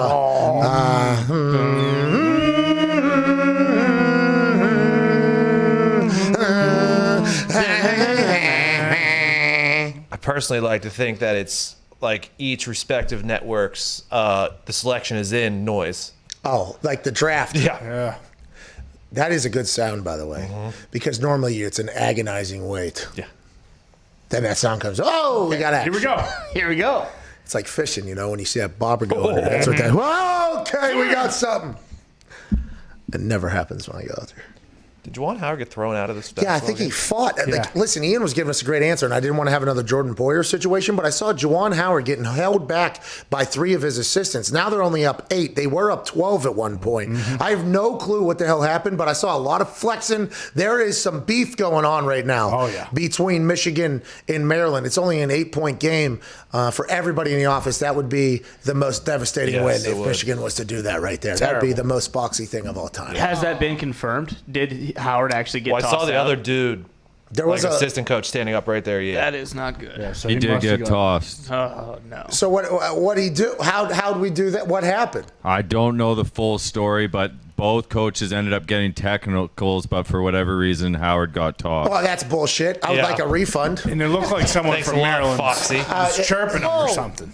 On the way out. That's why he got and before it started. That's how it got Player started. or coach? I thought it was players barking at each other, and then, the player might have turned to Juwan Howard. I saw that other coach. Imagine if we have a Vrabel Harbaugh situation and Juwan Howard goes smack him right in the mouth. Yeah. Good luck to the Maryland coach. Mark Turgeon. Right in the mouth. Might get eaten. Michigan just missed a shot. Maryland driving. Down 8. Second half. 4:12 left. Man that I don't know his name. Driving with the left hand. Put back. Misses a layup. Gets his own rebound. Passes out for a 3 from 24. Miss off the front iron. Rebound Michigan. Come on, up 8, need to score at least 10 more so everybody can live comfortably that gambled a large amount of money on them. They swing it up to the top, run a little bit of a weave, pass to the wing. White guy, ball fake, dribble, pass. Now we're sitting on the wing again. Great pass. Great form on that pass from that white. Boys aren't afraid to share the ball. Put it up, trying to run out some clock, it seems like. Now we got down to 4, 3 ball. Let's go! Michigan goes up 11. Everybody's pockets look a lot nicer in this particular studio. Great call off the front ironer. Thank you. I felt good about it, too. And they weren't really running any plays that I knew the cliche name of. I'm going to say motion. Yeah, typical motion offense. Maryland is ice cold. This is good news. Michigan, without a coach, is about to pull away. Let's get to a break. On the other side, we will have you updated on the amount of money won or lost in this office with the Big Blue team, the only college basketball team in Michigan that is not sponsored by a company now. Interesting. Rocket Mortgage? Rocket Mortgage. Dan Gilbert, MSU alum. So isn't that the this might be that LeBron? Yeah, he wrote a lengthy letter whenever he wrote his congressman whenever LeBron decided to leave, and it was a terrible one. Dan Gilbert, Michigan State alum, also hired Michigan coach Beeline.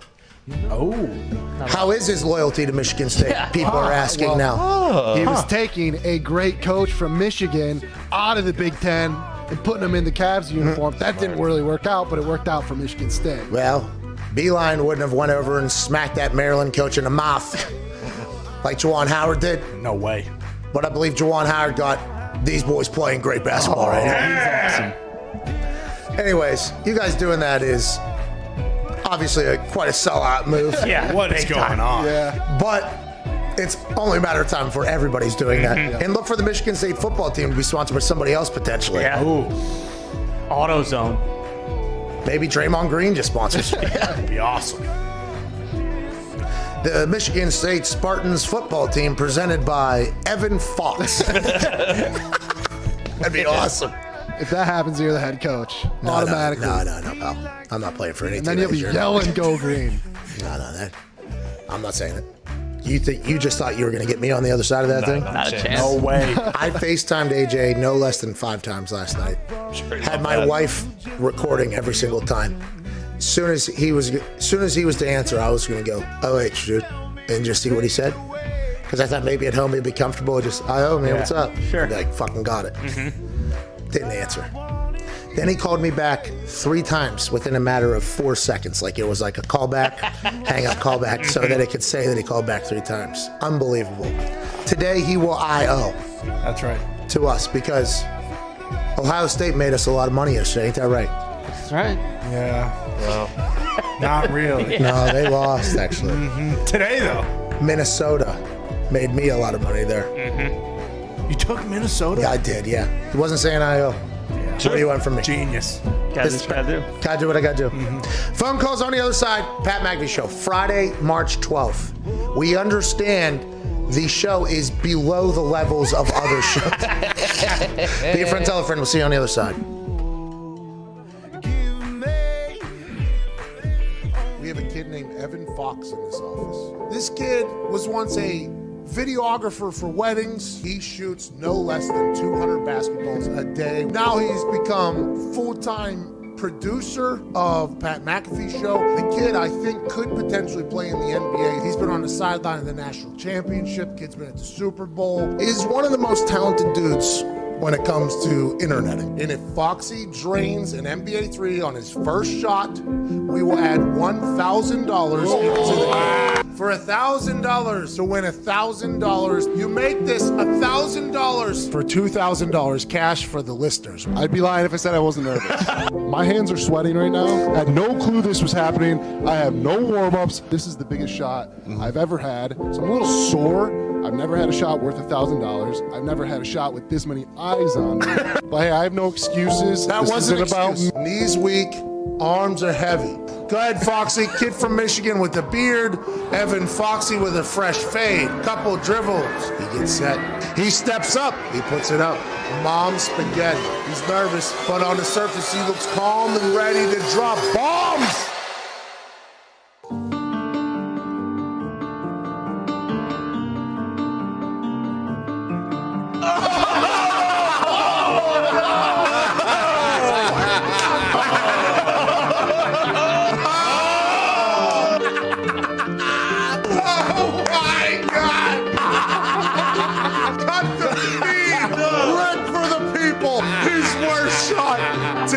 Disgusting, despicable, airball for nothing. Short left brick. That was the worst shot I've ever seen him shoot in the history of this office. Without question. It was an absolute brick. Have you ever seen a kid shoot that terribly? I left it out. Another miss. One, I'm a roast Foxy. He was the reason Zito crashed the RV at MetLife.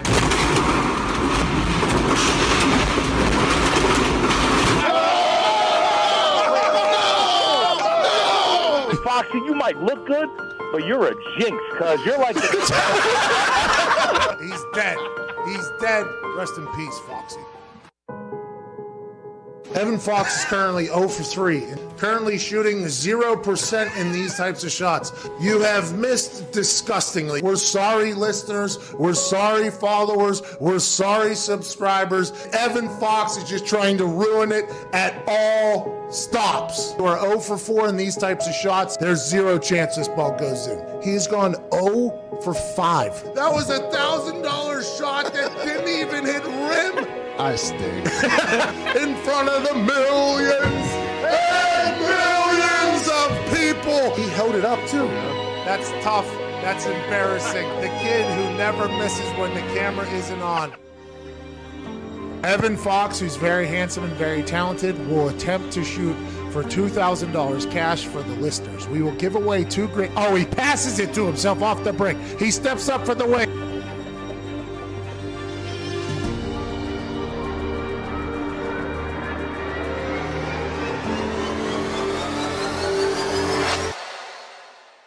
He steps up for the wing. I am so happy he hangs on the rim in an attempt to break it. We will give away $2,000 because Evan Fox is now 1 for 7. And nothing but splash for the young, handsome Evan Foxy. Wow, what a day. I am so happy for you. Give us a call at 888-MAD-DOG-6. Pat wants to hear from you. No, not really. He just ran out of things to talk about. This is the Pat McAfee Show. Pretty accurate. Hear what she said? Oh, yeah. Oh, yeah. Huge. That's it. That's game, baby. Michigan up That's the 15, one. 1 minute left. Looks like everybody in the office has won. Shout out to Michigan. Yeah. Come on, bro. Shout out to CBDMD.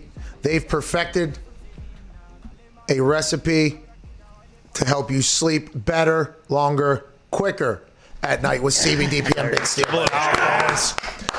CBDMD.com. Use promo code McAfee. Get 25% off your order of superior CBD products. Michigan's taking this one home. We're covering. A lot of money was just made. Cover, Come on. Hey, that's how you start a Friday. That's how you start a Friday. Let's go. Who's next? What? Goldberg. Here we go. Who's next, dude? Georgia last night. Uh-huh. Mm-hmm. This team this night or this day. Now we're going to go on and get even hotter. Are we ever going to lose again? By the way, the power of positivity in this office was able to beat the dog shit out of the Foxy toxicity when it came to gambling. Good for us. Oh, hell yeah. Foxy gambled alongside of us here. Michigan throws the ball up in triumph. The Michigan coach that's standing in for Juwan Howard just looked over at the other team and said, fuck yourself. And then the assistant coaches grabbed him and said, yeah, we are not talking to them. Juwan Howard got ejected. I think he got into a fight. Michigan, Maryland, although it was a little bit of a rivalry-like game, the boys were bumping heads out there. Coaches got ejected. Michigan covers 8 8.5, 9, 9.5. No matter where you got them at, Michigan gets us a dub and dominates Maryland. Yeah. So the next one coming up, I believe, is Purdue and Ohio State. The boiler line is up, 1. dude. I'm on Purdue. Gumpy's on Ohio State. I don't know what the boys are on. No. See, we got to pick another game. Yeah, no positivity in that game. Yeah, we got to all be on it because then we got to beat. And who's Phil Martelli. Oh, he's the associate head coach. I mean, if you want to have a assistant head coach when Juwan Howard gets that, Phil Martelli. There's your guy. Used to be the head coach at St. Joe's with Delonte West and Jameer Nelson. How about that? The thing about him is, he's got that potential skullet. Yeah. You know what I mean? Like Hulk Hogan. Uh-huh. And he's been rocking that a long time. And he does not care what it potentially looks like at all. No. I'm potentially going to end up there, at one point in my life real late. I don't know how you don't grow that thing all the way out in the back. Larry David. Yes, exactly. I don't know how you don't Classic do that. Blair. Yeah. The only other game on at 2 o'clock is Florida and Tennessee is favored by 4.5. So I don't know anything about them. I know they got a great tight end down there in Florida. And Tennessee, Tennessee. Is their basketball team anything like their football team? Because if that's the case, they got good recruits because they be showing up with quarter pounders, extra quarter pounders. Hey, Ohio State, Purdue under. Hey, you know that dollar menu? McChicken? Here's 500,000 of them. Jeremy Pruitt giving McDonald's bags filled with money to recruits. Genius. And they stunk. You know what I mean? They stunk. That Tennessee team stunk. Yeah, they did. They had Kamara, Oh, yeah, and they stunk still. Oh, yeah. How's that happen? No clue, Pat. Good question. You got Kamara's modern day Reggie Bush, but at the NFL as opposed to just in college. Not that Reggie Bush wasn't silky, but he's unbelievable. You would think an entire program could be right around. The program. Same thing with the Zion Duke team. How do they not win it all? Well, that's the thing. We got walk-ons getting COVID down there. Yeah, Everybody's safe, all right? I will not bury Duke right now until we see that they're out of the water. It feels like the COVID thing is going to be an issue with March Madness, though. Yeah. Virginia has a contact tracing situation. Their game's been canceled. They're out of the tournament. Duke, obviously, we know their thing was canceled because of COVID. They're out of the tournament. What's going to happen here in Indiana? They're saying Indianapolis is going to be a bubble or whatever, but it feels like there's a chance that we are not past the COVID potential complications in the college basketball world, which is fascinating to me because we hadn't really heard about it much. Now, there was teams. Virginia Tech didn't play for 2 weeks before they played yesterday against Miami, and they got beat or whatever. So it hasn't really been national conversation, though. In March Madness, if games start getting moved, this will become national conversation all of a sudden. Yet again, COVID isn't going to make this about COVID.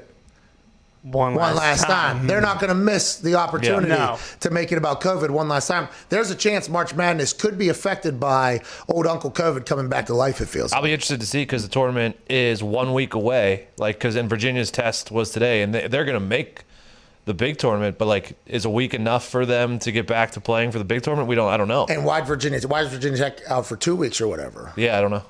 What are the rules? Because remember, correct, that's what did the Big Ten do? The Big Ten did 21 days. Or something. Mm-hmm. They just that Big Ten. Man, what are they doing? Well, they put their attorney in Lucas Oil Stadium and said, "We'll just flatten everything out, and make these boys shoot in the middle of a goddamn warehouse, basically." Mm-hmm. Yeah, interesting. But it is because the girls are playing at Banker's Life. No, I'm saying you can put up a backdrop so that only it's not 25% of the people. barn. Only 25% of the people are going to be in there, right? Yeah. I'm sure there's room to put up a potential.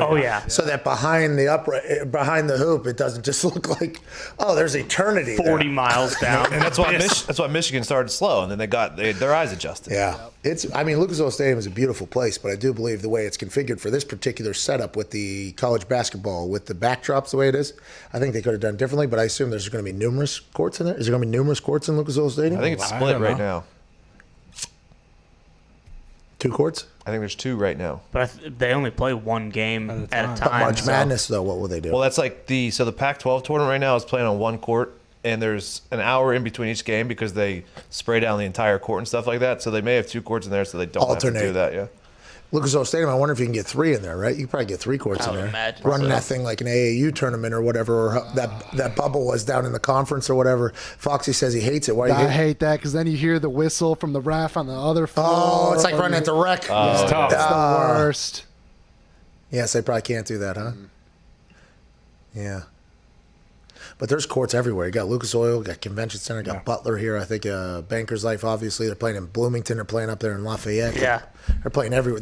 By the way, there's some high school gyms here in Indiana that have like 20,000 seats. Biggest in the country. Yeah, there's like 20. I know people, potentially laugh at this.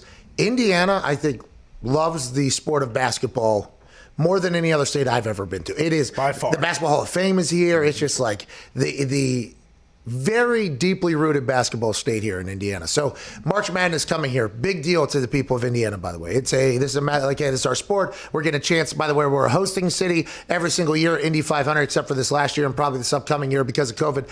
Hundreds of thousands of people come to our city because the biggest sporting event basically every single year in this entire thing with how many people are there. So it's a big deal here for Indiana, but they got these things spread out. These games are being played all over central Indiana here.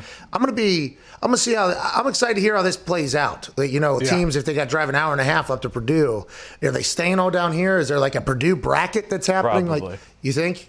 I would think so. And is there enough hotels up there? Well, that's what I wondered. Is it would make sense because there are definitely enough hotels down here. But if you go to some of these smaller places and they have 8, 10 teams there, like that is going to be tough. Juwan Howard, they're replaying his exit from the Lucas Oil Stadium court while John Beilein gives a little bit of analyzation here to what he just seen, to former coach at Michigan who looks awesome right now on TV. He is also formerly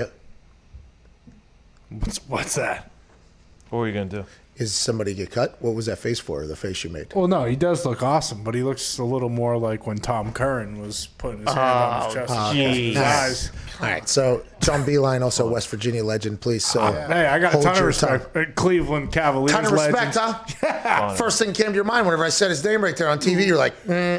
He said he looks awesome. I just want to make sure he's look how good he looks health. behind that table talking about basketball. That's a basketball lifer there.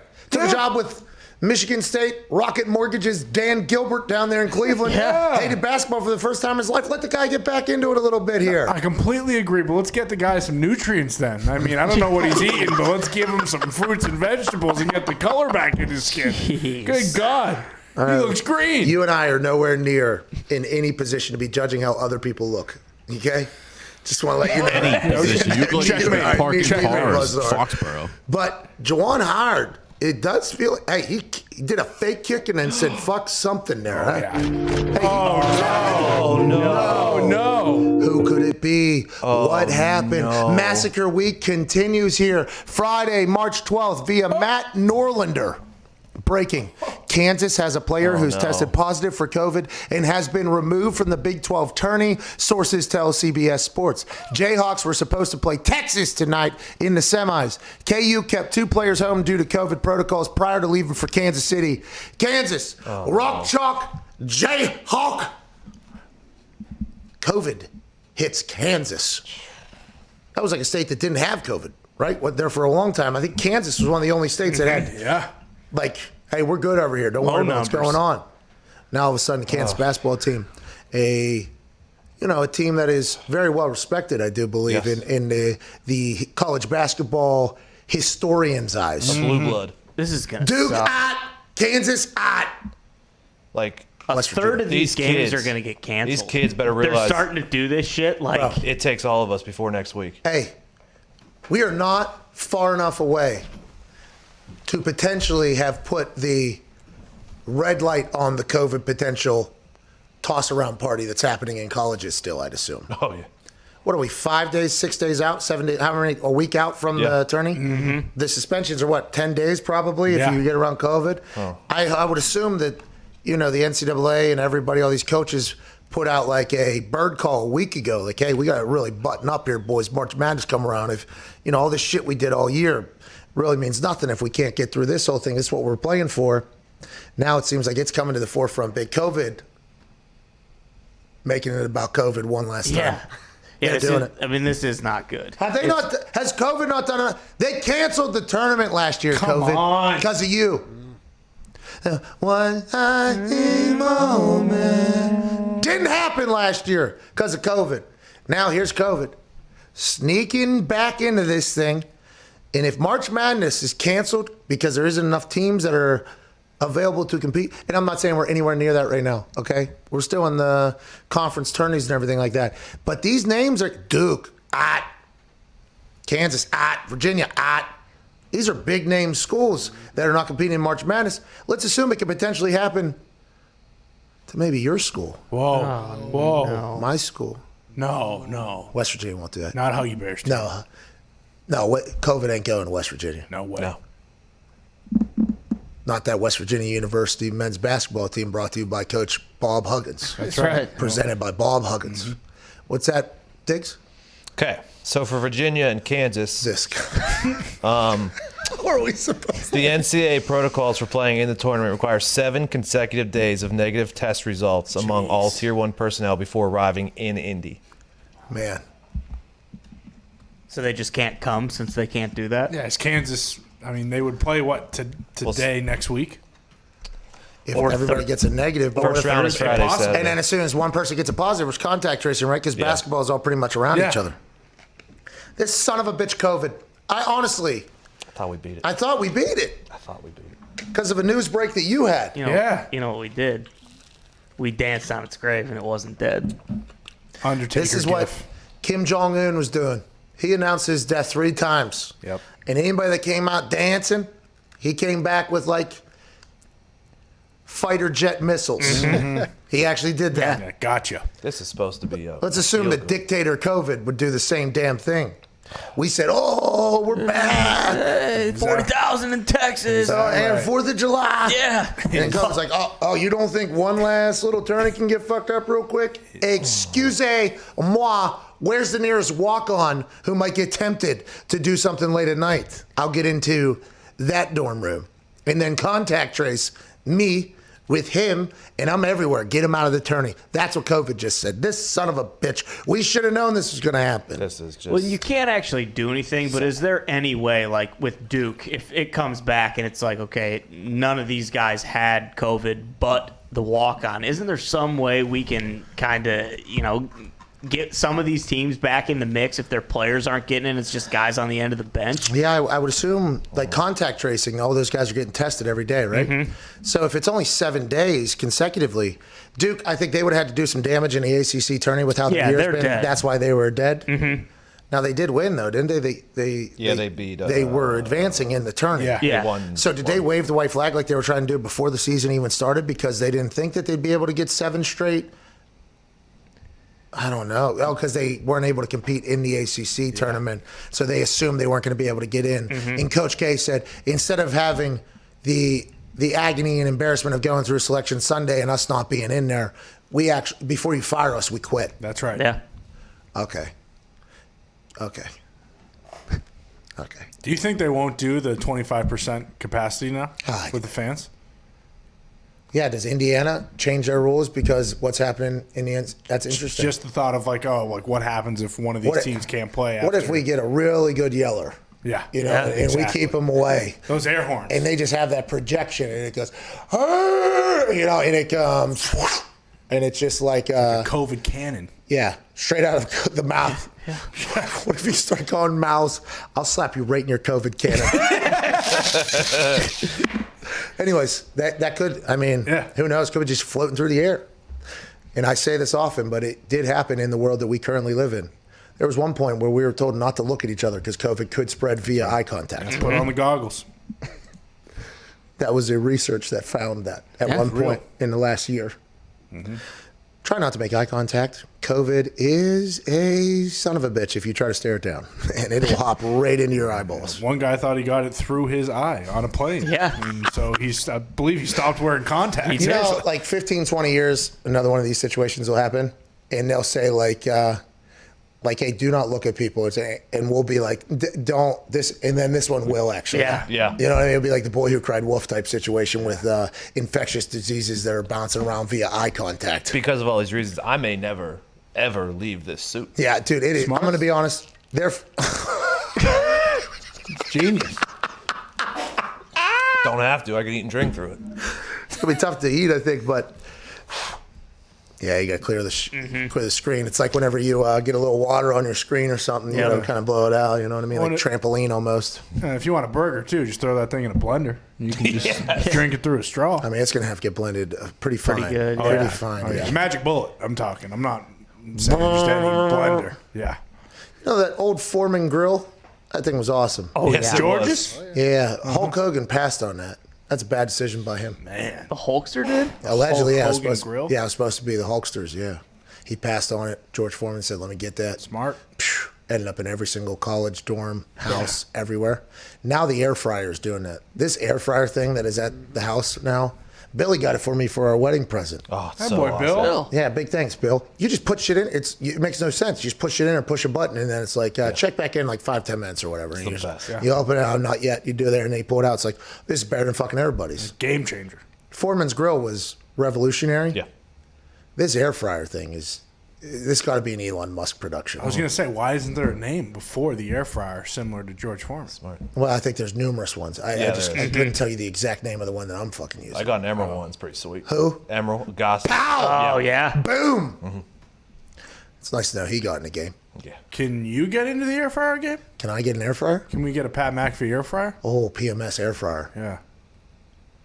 Maybe. Something to think about. Let's get to the phones. Yeah. Let's go to Jake in Chicago. What's going on, Jake? Hey, how we doing, Patty Mac and the Fuck Pack? What's good? Better than the Bugle Boys. Well, I still like bugles. Putting that in my butt. What do you want to talk about, member of the Fuck Pack? What do you want to talk about, Jake? Well, I'm a Bears fan as well as a Hoosier, and the Indiana Hoosiers slug dong. We haven't been good for the past half decade. Archie Miller's 0-7 against Purdue, which is unacceptable. Unacceptable. He has like a 5.67 record as our head coach, and there have been kids who came in as freshmen, left the seniors, never saw him go to the fucking tournament. And it's unacceptable. Like you said, Indiana is basketballville. And it's just embarrassing. It's just embarrassing. Yeah, Jake, I appreciate your passion. That's real, though. Hoosier fans are not now. Bob Knight, right? Mm-hmm. Yeah.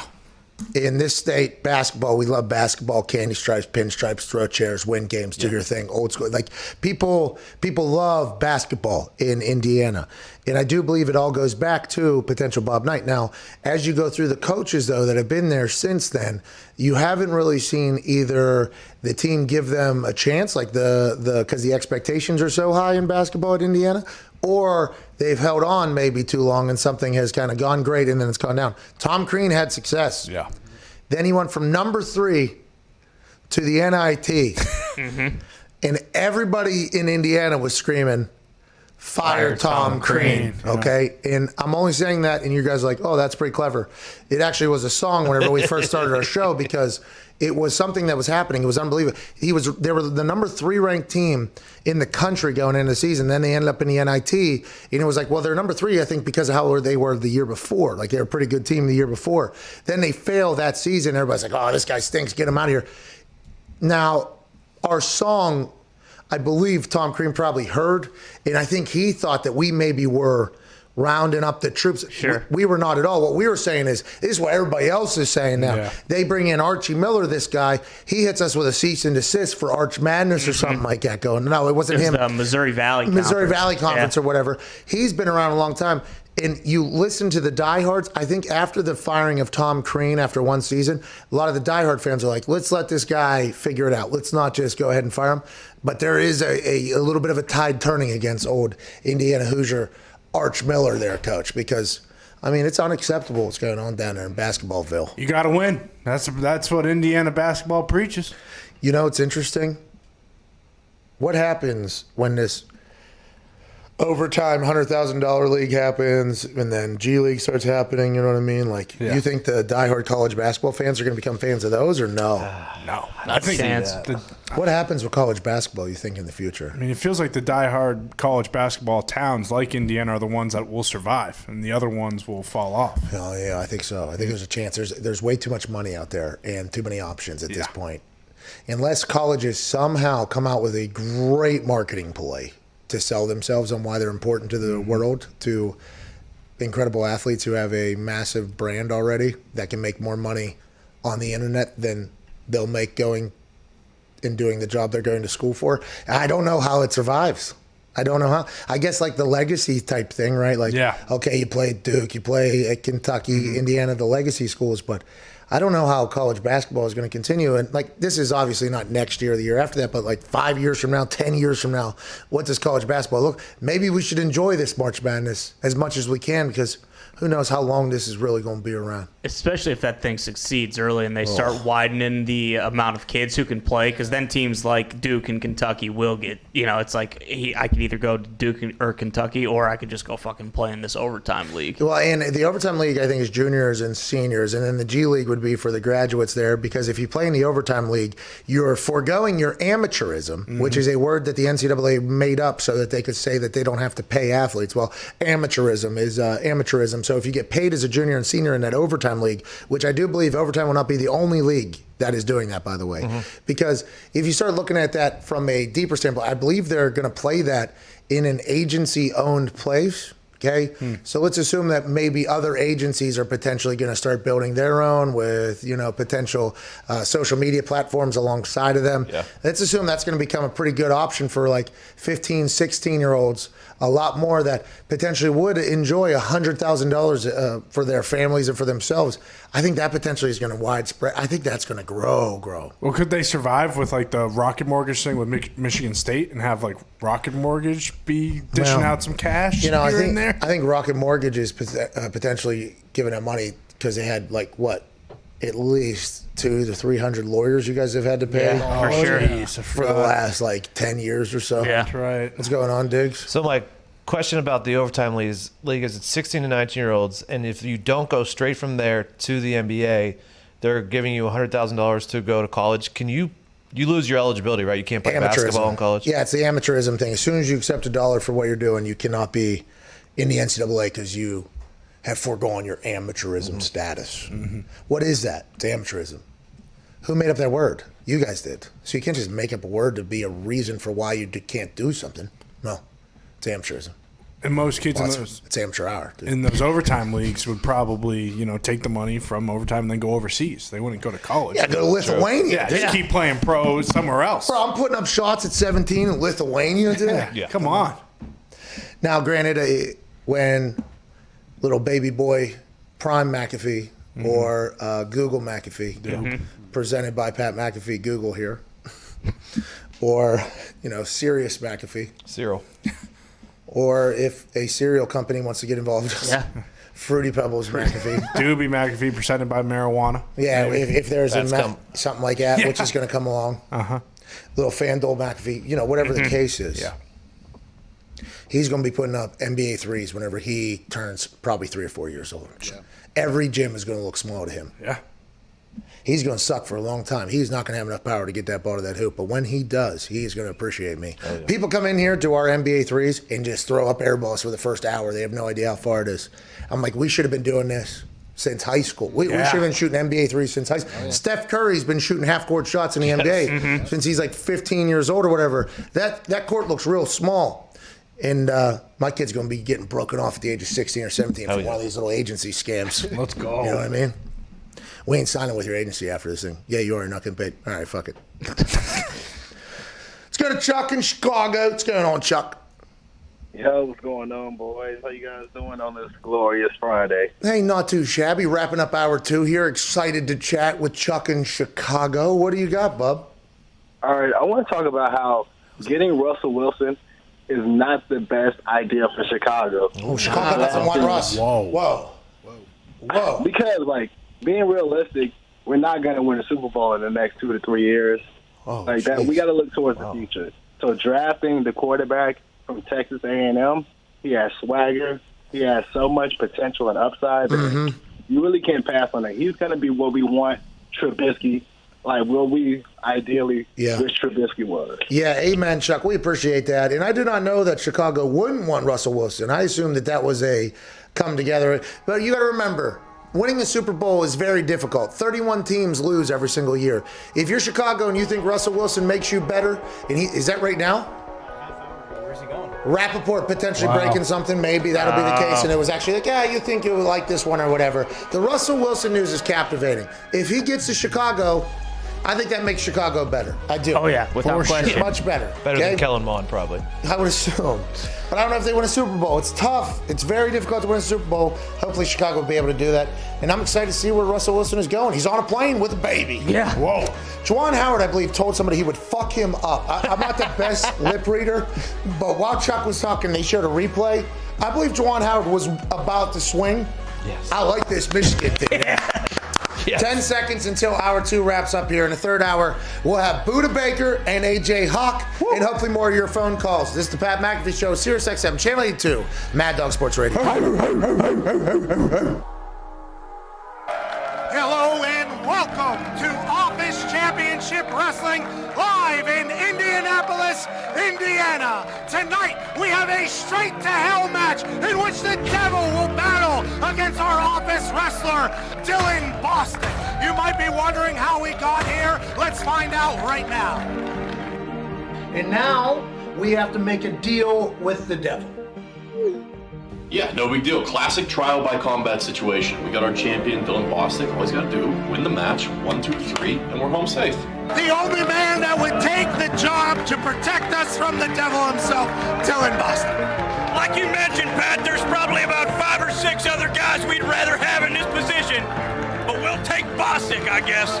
Not only are all of our souls on the line, the Office Championship Wrestling Championship presented by Natural Light is also on the line. Jesus, the Devil's trying to put Bostic right to hell! I do not want to go to hell! No! Don't do it! Good God, no! Come on, Bostic, Pat! Oh, no! Oh, my... I'll see you in hell, Pat. The goddamn Easter Bunny's out here! What the hell's he doing here? The Easter Bunny is obviously here to help Dylan Bostic. Wait a minute. No! No! The Easter Bunny's been on the Devil's side this whole time. Jesus Christ! Jesus Christ! What the hell's Jesus Christ doing here? The power of Christ is compelling Dylan Bostic. Look at this, Pat! Jesus Christ is bringing Bostic back to life! Jesus is going insane! And now Bostic's kicking wholesale ass in the ring! Jesus Christ has come to help Dylan Bostic defeat the Devil and defeat the Easter Bunny. What's going to happen here? Good God Almighty, it looks like he's going up in the scissor lift! Jesus is lifting the scissor lift! Jesus is now telling Bostic to come down. Don't do it, Bostic! Don't do it! Oh my God! Oh, Bostic's dead! He's dead! You can't tell from home, but that scissor lift is about 8 stories up, Pat! 80 feet in the air!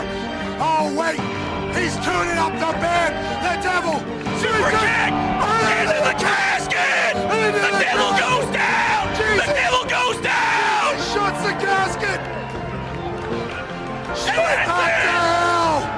The Devil goes straight back to hell, where he belongs! With the assist from Jesus Christ of Nazareth! Dylan Bostic saves the PMI office's souls and wins the OCW Championship right here on our first OCW Straight to Hell.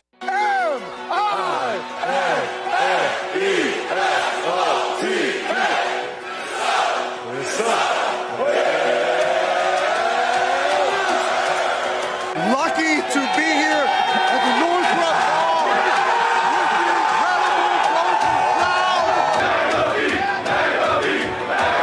College Game Day is having a blast here. Minnesota has shown up. We're the most Go Gophers. Let's get the axe and keep that thing in Minneapolis, Minnesota.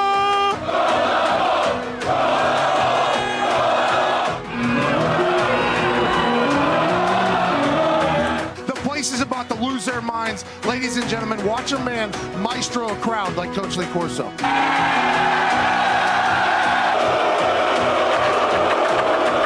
to him.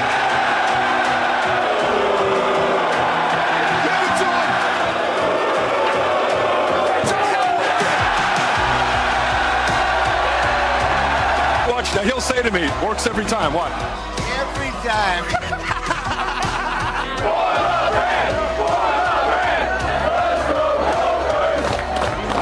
You just can't dog pee on a field. This obviously led to a nightmare situation for Luke Logan, who misses the extra point. An absolute pandemonium happened. But in Dwayne Haskins' defense, the Redskins and Dwayne Haskins might never win a game again. That guy's flexing like PJ Fleck a little bit. Good sells a little bit delayed. He got me the throw. Throw the flag. Sell your soul. Who hates Iowa?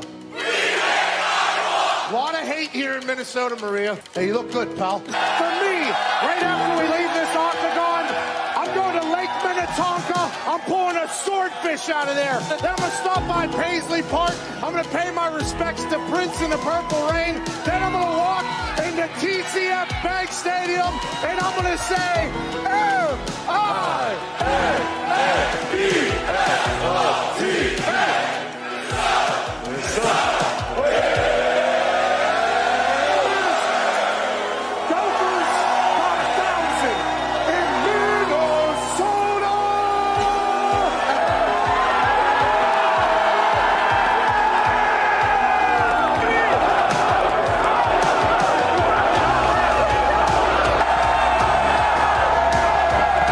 That's pretty awesome, huh?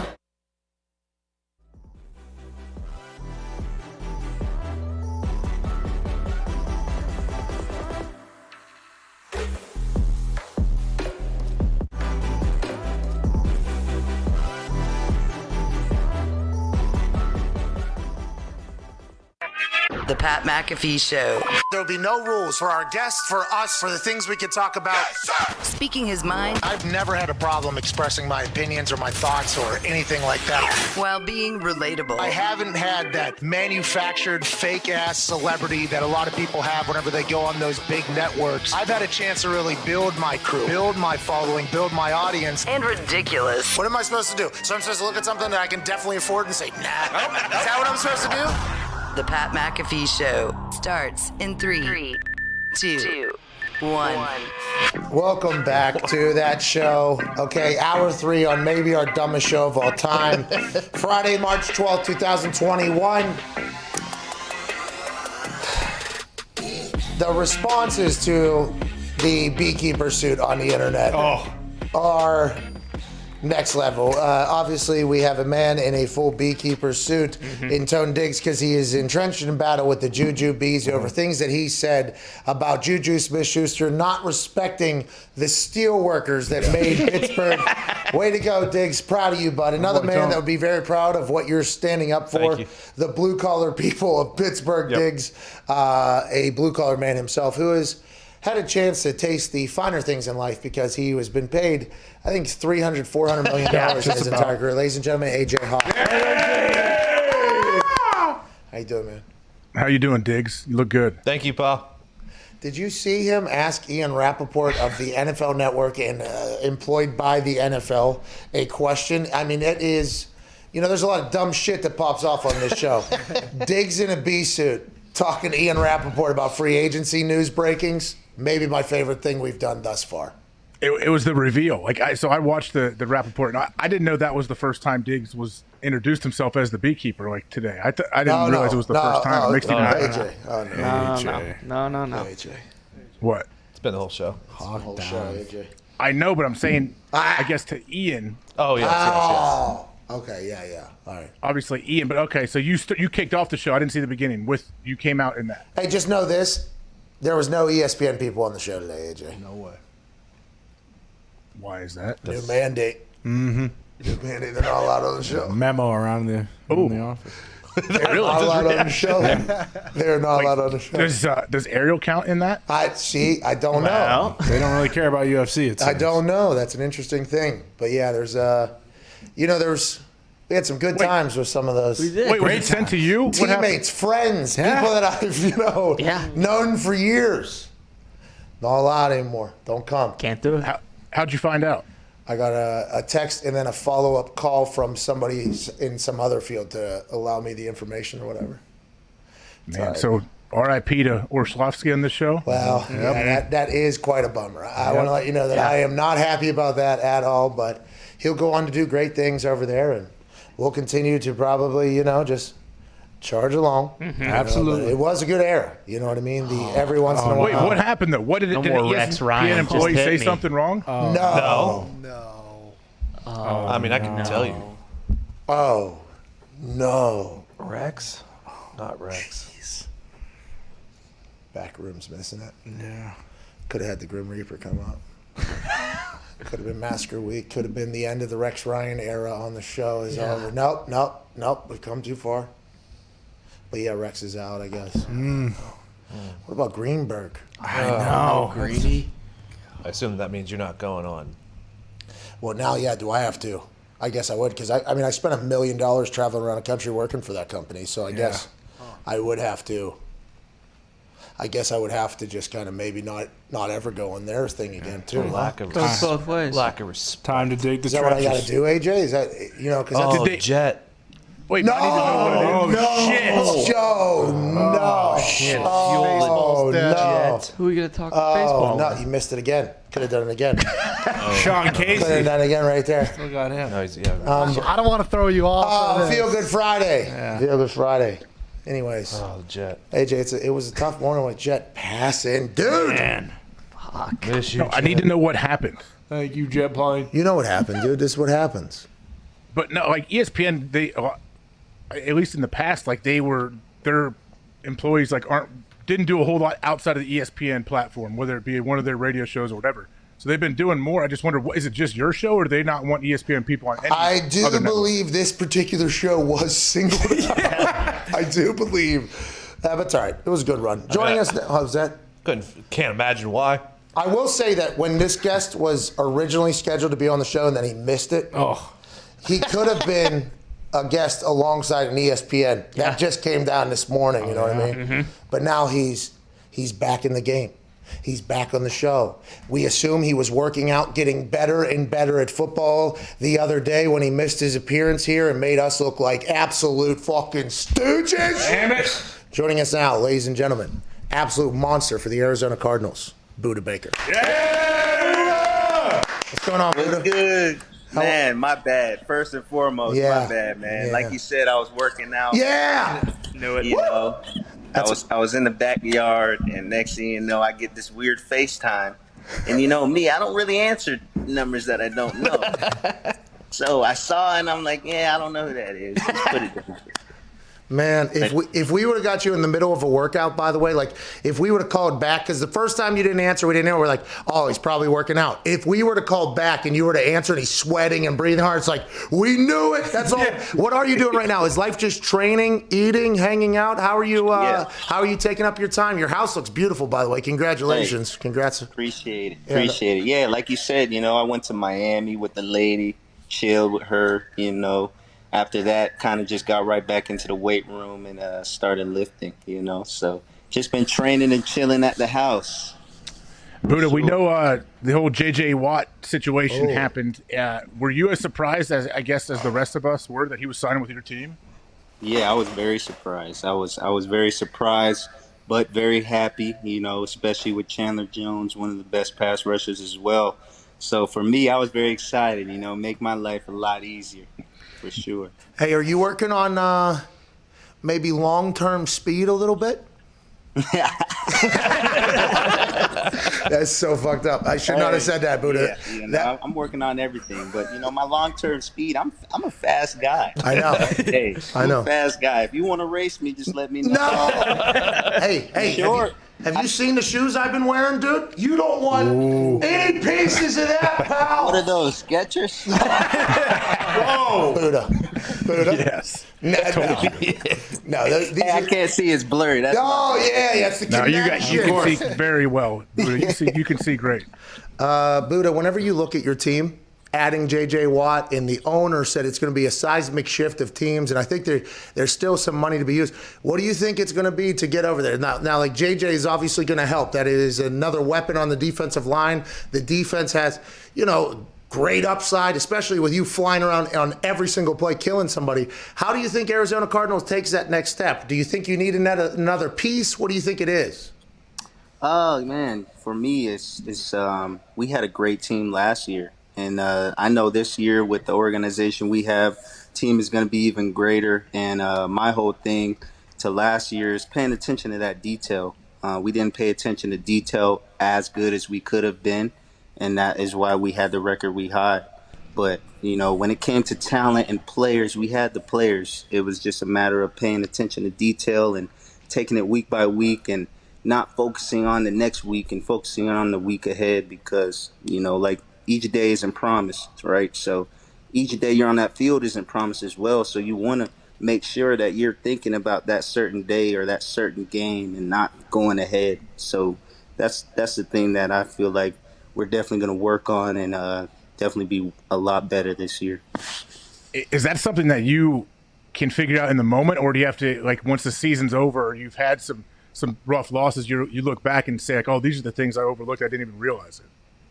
Exactly. Once the season's over, you're like, man, you watch film, that next week, but you got to worry about the next week, right? So after the season, you go back, you watch all the film, you watch, all the stuff that you could have done better as a whole team, and you're just like, dang, man, like we deserve to be at this position.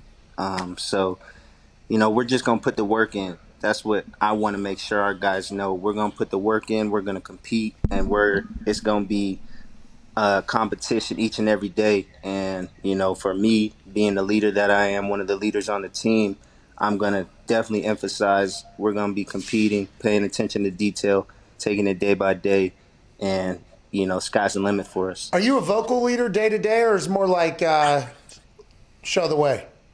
Exactly. I'm more like a show the way guy. Don't really talk much. When I talk, guys usually listen, but for me, I'm kind of lead by example type of guy. I've always been like that growing up, and always growing up, the coaches would always tell me to talk. You talk, your words speak volume, and for me, I'm never much about talking, I'm kind of really about that action. Like boss. About that action, boss. So, now, leadership is an interesting thing, though, especially as you become, by the way, earn the contract that you got, and then obviously the name starts the recognition. So immediately upon anybody getting to the Cardinals, they know of Buda Baker. You're in a position of leadership.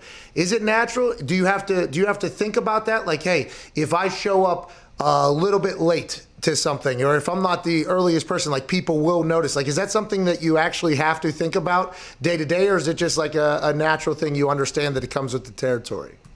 For me, I feel like it's always natural, came with the territory, even ever since I was a freshman or, a rookie, I've always had that mentality to be in there first and be out of there last and to put the work in because, like my trainer back home would say, the grind, he always talks about grind and your mentality, and you're only going to get out what you put in. So each and every day, I try to get out what I put in, and I put in the very best that I can each and every day, and I know that's going to make me better for sure. Man, what was that quote? That was a good quote. What was the quote going to be? The grind? What do we remember what the quote could be? It was going to be a good quote.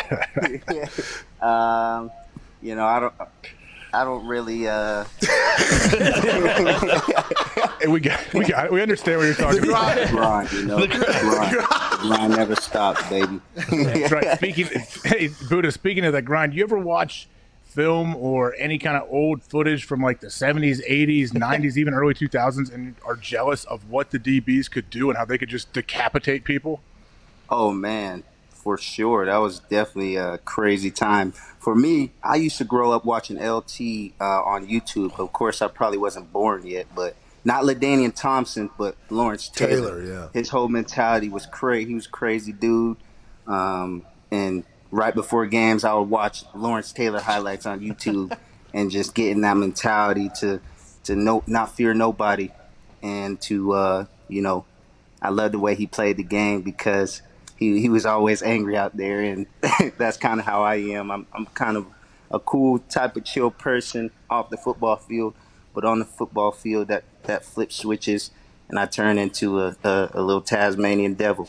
I know your mic'd ups are awesome. I believe last year you actually were screaming, "I ain't scared of nobody" or something after you did that thing. It's a magical moment there. Do you still have to watch highlights before the game? Do you listen to music? How do you get yourself from, the dude before the phone booth and then Superman post phone booth? Like, what is that moment there to get you into the psycho mindset, shall we say? Yeah, I mean, believe it or not, I like to listen to R&B music on the way to the game. Yeah. Listen to some nice R&B, maybe some nice smooth jazz. Get my head all straight. Make sure I'm nice and mellow. Next thing you know, when we start, getting ready to work out, that's when I start listening to my rap music. Here we go. Start doing, push-ups, tricep stuff. We're getting into the trap now. Start getting ready, getting hyped, getting ready. And then once game time starts, exactly. Yeah. All my R&B music chilled me down, and now I'm about to rise again. And it's game day, baby. It's time to go, and that is how I play. I'm sure we asked you this the last time you were on, but I don't remember your answer. How excited are you for potential crowds back in stadiums? Did that affect the defense a lot more, you think, than the offense, obviously? I mean, yeah, you could say that. But then again, having no fans really showed kind of the skill, It showed guys talking, showed guys, being able to talk on defense, especially at home games, being in Arizona in the indoor, it's so loud. But being quiet for the defense at home, I mean, it was definitely one of those situations. We kind of heard the offensive cadence better. We heard what they were audibly into and all that type of stuff. So that was definitely okay. But, having fans is always what takes it up a notch. You can only have so much juice. Bring your own energy. That's what we always talked about. Bring your own energy, especially with no fans on the field. They had good music, but I just can't wait till the fans are back. Hey, there are some stadiums that have terrible music, by the way. There are, and then you go to some stadium, it's like, oh, this is a good. Hey, here we go. They should. I hope they recognize that they got a good atmosphere in here. There are some bad DJs in some. There are some bad DJs. What do you have, Con? Yeah, Buddha, with the draft next month, are you going to tell your GM, like, hey, let's go get another pass rusher, let's get another corner to help me out a little bit? Or are you just going to let them do their job? Yeah, maybe write a letter. Yeah. Write a letter to them, maybe. I'm gonna let them do their job. I can't say that's above my pay grade, but for them, I'm gonna just let them do their job. I trust in all the, Steve Keim and Michael Bidwell and Cliff Kingsbury. They brought in a guy like J.J. Watt. The sky's the limit for us, and I can't wait till this draft to see what young bucks we can bring in because, even the young bucks from last year, that whole D-line crew, they're gonna be some killers. So I'm definitely excited. Hey, how do you think J.J. Watt and Chandler are going to complement each other on that D-line? Oh, man, it's going to be so fun. Just, being on a team with Chandler for these 4 years and seeing his opposite, outside pass rusher, it's always someone different. And to have a guy like J.J. Watt, a guy who has done it at a very high level, a guy who, they're battling in sacks if you really want to, talk about it. So they're just going to be competing. It's going to be a whole lot of fun. J.J., he's a live talent. I can't wait. He's a vocal leader as well, and I'm just very excited for them both to be on the field together. How's the locker room culture? Very good in there. Like JJ, who is a vocal person, like he comes in there, he'll be very comfortable in there. Huh? As long as you work, obviously, which I would assume JJ Watt will do. But like the culture there is a good one. How you guys feel like you got a winning culture in that locker room that's been built up over the last few years? I mean, it's definitely built up for sure, this culture. The guys on the team last year were all great guys that you can talk to. I could talk to the O-linemen. I could talk to the long snappers. I could talk to the punters. Everybody had a very, cool personality, and we just want to see each other win. So I'm just excited to bring in that competition and to just compete, because I feel like last year we didn't really compete as good as we could have. So this year is definitely focusing on competing and just attention to detail. Yeah, and if you guys do that, everybody will have one of your houses. Where are we right now? Is this an outside patio? Oh no, man. We're just in my living room, family room. This is backyard right Oh, hey, good for you, man. here. Appreciate that. Yeah. Hey, You know, that's awesome. still working on getting the furniture in, but with COVID, all this stuff, it takes a while. So I'm just chilling. Hey, congratulations on all the success. You earned it all. I hope the Cardinals go on to, win a lot of games. I hope you get to enjoy the hell out of this run. We appreciate you every time you come on. Yes, sir. Appreciate you guys. Thanks for having me. And my bad, I missed last. No. You were working. Hey, we're a working show. Yeah, we are. Okay, we are all about We're a people working that show. work out here. We're a working show. We're pro working. So we knew you were out there getting it, dude. Yes, sir. Appreciate y'all. Are you putting a field out there? Are you putting a field in the backyard? Oh man, it's not big enough for a field, but I got a nice little 15 yards in me, and that's good, Ladies and gentlemen, Buddha Baker. Appreciate y'all. I love Buddha. Yeah, he's awesome. Easy to root for. I mean, he blew our show off. And normally, by the way, I'd immediately put that person on the Bill Belichick list of people, okay? But Buddha was so awesome. It's like, I feel like after our last conversation with him, it's like, oh, he's definitely just working out. Yeah. Great dude. Great dude, AJ. Seems like he has like, he's always around the ball. Feels like he's always around the ball. There's not a lot of players like that. Yeah, well, he has like he's super quick, he's fast, and you can tell he loves the game. He studies it. Like you can watch him. Like he understands route combinations. He understands what the offense is trying to do. If he would have answered in the middle of his workout, we would have won bonkers. Mid ladder. Yes. And that's why you're the highest paid safety. It would have been a full on.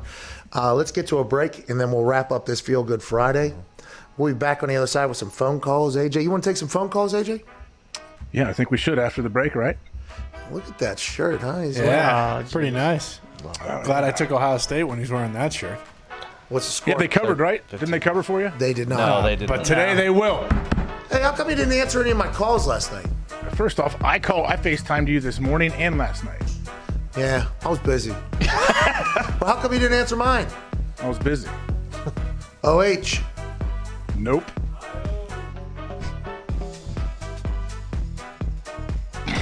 What are you doing? Do it. OH. I thought we had to hit a break, right? This is unbelievable. Come on, dude. It's a Feel Good Friday. They're What do you playing. think? You think you're gonna wear me down? Like, there's no way you could wear me down to get me to say. By the way, something. that's why I was FaceTiming you last night. I thought you were going to answer, and I was just going, OH, dude. And you were going to say nothing. I'm so upset at myself for actually calling you back now. I mean, it was also other important stuff, too. Like, listen, when I FaceTime, very important. Yeah, come on. Yeah, like, hey, we can't have certain guests on the show anymore. Yeah, no more. Okay, we can talk about it after, but something had to happen. Did someone say something that they didn't like? Yeah, they saw you wearing that shirt. Yeah, potentially that shirt's a problem. Oh, we're back to that again. Okay, maybe. That was not it, by the way, I don't think. Just business stuff, I think. Classic. The only thing I can think of is that they don't want people like breaking news on other people's platforms. But By the way, nobody breaks news on that. no. It's business stuff, I think. It's all right, dude. We'll miss Orlovsky. We'll miss Jet. Ariel has not told me whether or not he's allowed on the show or not. ESPN might have forgot. Oh shit, we gotta tell Helwani too. Hey, so what? But Pat, have you asked anybody like what happens if old Dane is like, no, I can come on? What do you mean? I'm in my kitchen here. I'm gonna go on my buddy's show. Well, I just don't think that happened. Like, I don't think he's allowed. Like, I think that is like. But what happens if he does it? Is he gonna get fired? I have not talked to Dane Orlovsky about this at length at all. I let him know that I found out that he's not allowed anymore, though, because I was told. So I did let him know, and I told him, like, thanks for everything, like, hey, we do appreciate you. I've known you a long time. We showered together, we've gone to games together. We won together, No,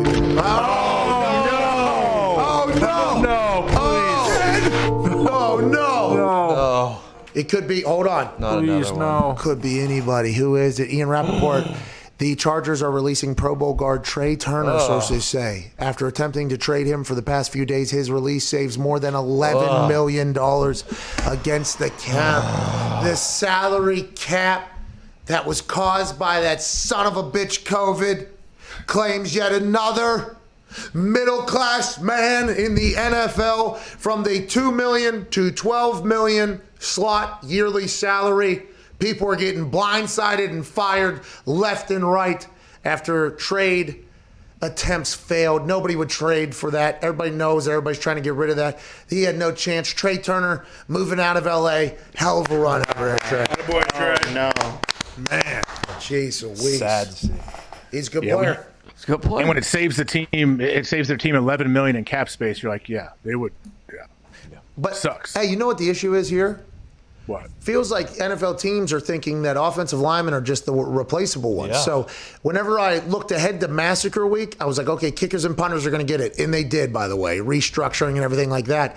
It's interesting that teams, whenever they said, like, okay, we got to get down, how do we get down? And they looked at thing.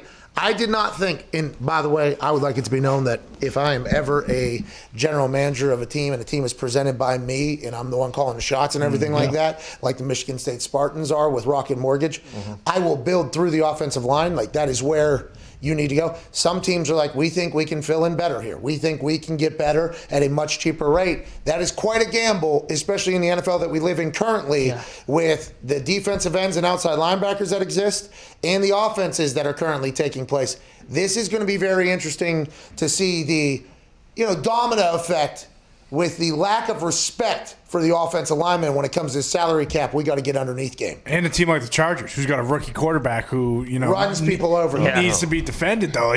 Justin Herbert might get the Joe Burrow treatment now next year. Don't say that. Look out. Don't. He doesn't Look deserve out. it. Herbert does not deserve it. I agree. Stop.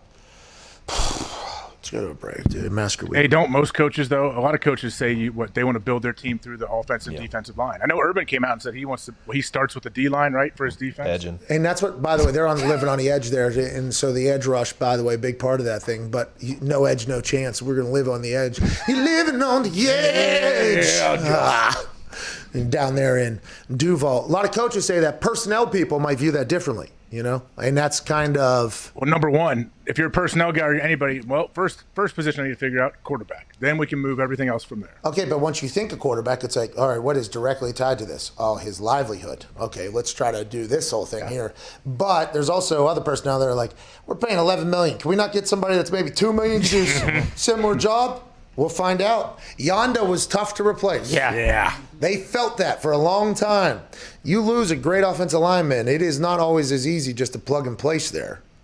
Or you draft well. Look at Tampa Bay. Their first-round pick starts the whole season and plays great. A.Q. Shipley said that kid's one of the most impressive things he's ever seen in football. Makes sense. He said he's a rookie. He doesn't. I guess he didn't miss any snaps or whatever. He got like one holding call or whatever, and he just bodies it. A.Q. is like, that guy's going to be a Hall of Famer.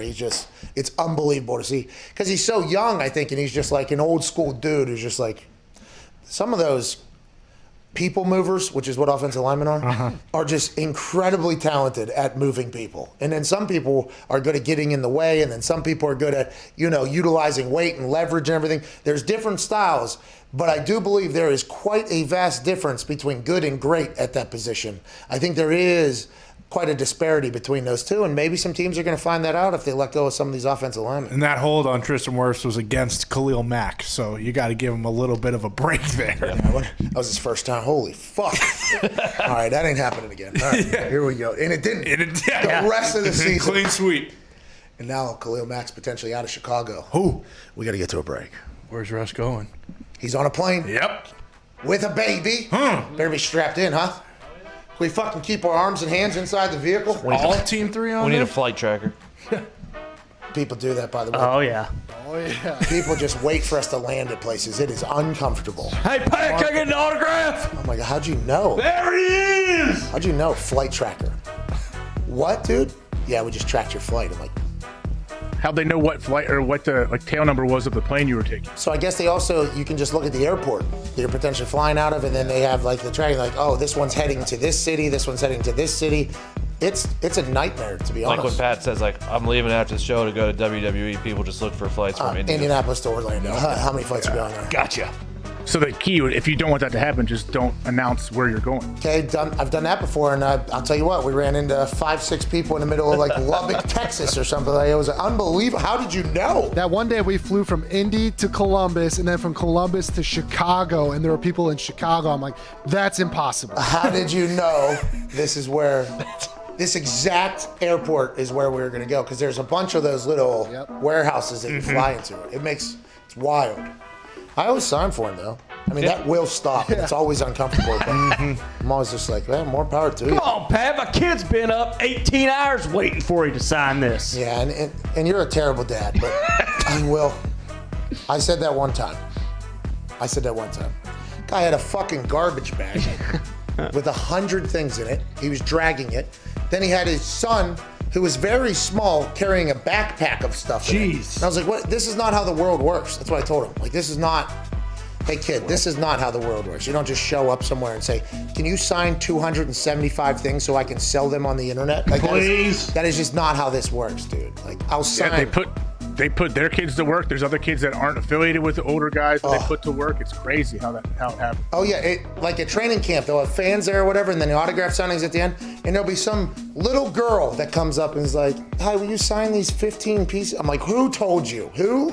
And she's just handing it right back to. She's handing it right back to a guy with a duffel that you've seen 1,000 times. Yeah, exactly. It's like, you son of a. She's 7. You son of a bitch. Come on. You son of a bitch. We got to get to a break. This is the Pat McAfee Show. Ohio State up 5 over Purdue here in the first half early. 9:25 left. A lot to play. We'll see how the boys do out there. OH! You stink, Come dude. on. This is the Pat McAfee Show. I said I would respond to any of the boys. What's that all about? Just how you've approached the whole subject. I will never say that. Okay, dude. Your attitude does not deserve. Like, you shouldn't even be able to say OH, probably. Whoa, dude. I thought we were living in an inclusive society. All Everybody. inclusive OH society. Yeah, that's what I thought. But now they don't want to dance with me. Come on, AJ. OH.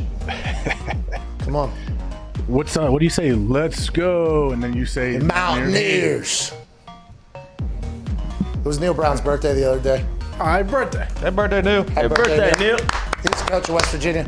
They asked me to be a part of a happy birthday video for him. I did not see the video until I thought it was past his birthday. His birthday was yesterday. I saw it before yesterday. I fucked that one up a bit. Shit happens. Well, you had to sign all those autographs, so you're a little busy. Had to save kids' tuition for his private elementary school. And a new bumper on my truck. That guy did have a truck. Yep. He ain't putting anything new on it, though. That thing's been around. Putting around. Sign these 300 items. Sir, it is 15 degrees out here. I don't give a shit. It is 2 a.m. right now. Oh, you want hot chocolate? Got some in the truck. I got some if you need Cook it on a radiator. All right, we got to get to a break. Seriously, this just sucks. See ya.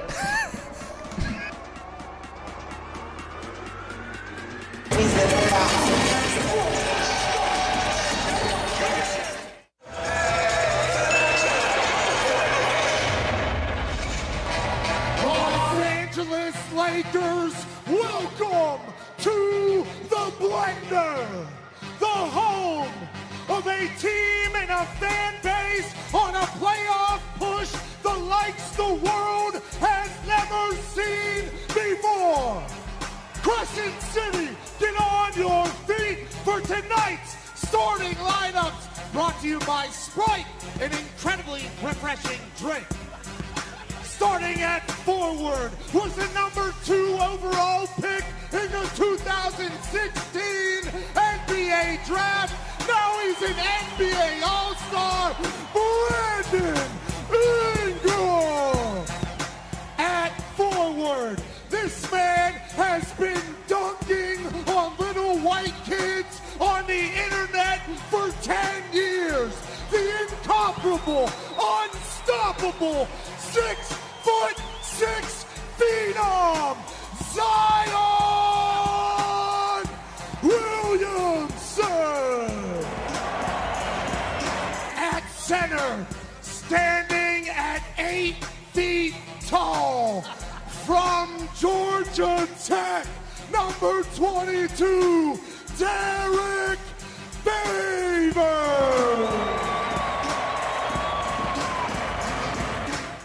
This man's family had a reality show in Lithuania. He was born and raised in LA, but he found his J in the N-O. Lonzo Ball. And the OG of the roster. On the court, he's a monster. Braids hanging, shots banging. It's not Drew, it's Drew Holiday. Let's get this done. Thank you very much. Go Pelicans.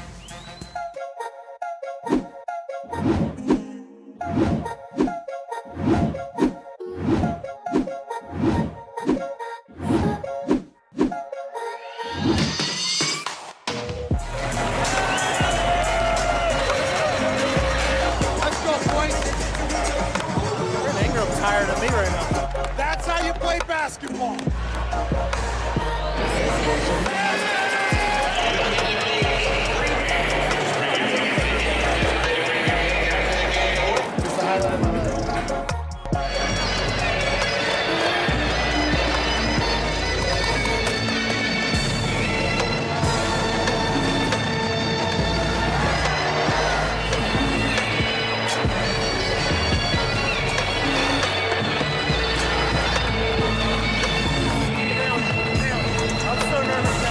Will be a 5-bowler from the red Panda. Up we go. Yes! Yes! Yes! Red Panda!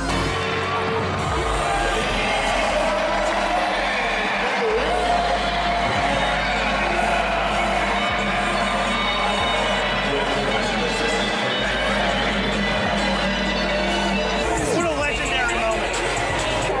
You're a legend. It's an honor. Mission accomplished, right? Come down, intro some players, throw some bowls to Red Panda, fly back to Indianapolis. Giving the old white guys something to complain about. It's the Pat McAfee Show. Welcome back to that show. It is Feel Good Friday, March 12th, 2021, years after zero.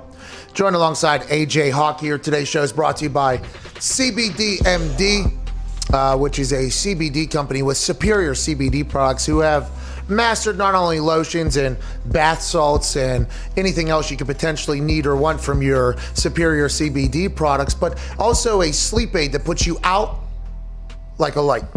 Like a light. Like a light. Slept. Through the flight. Through the flight.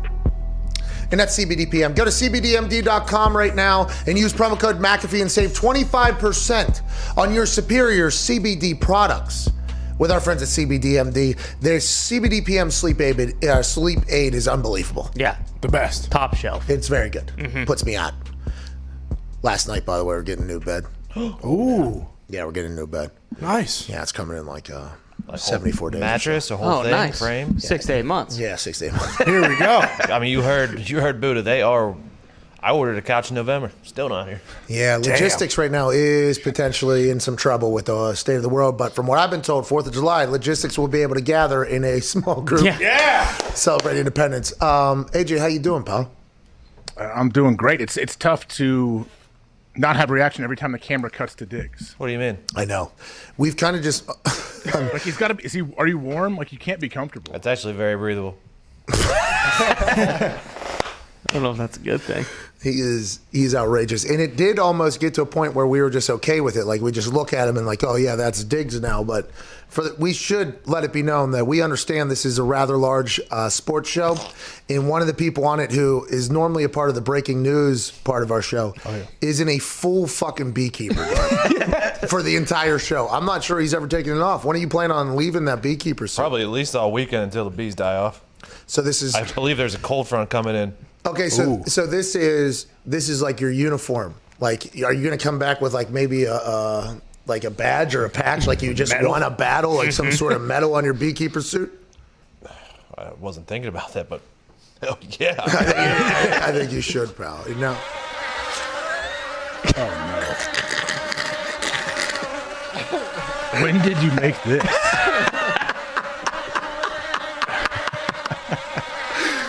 Oh man, the bees are buzzing. Look like Juju's TikTok. Let's get some phone calls. Hey, a lot of people are reacting to the ESPN news. I feel like this is just business. Like I think we had a chance to be at Barstool when a similar thing happened with Barstool and ESPN, where ESPN employees were no longer allowed to do any Barstool shows.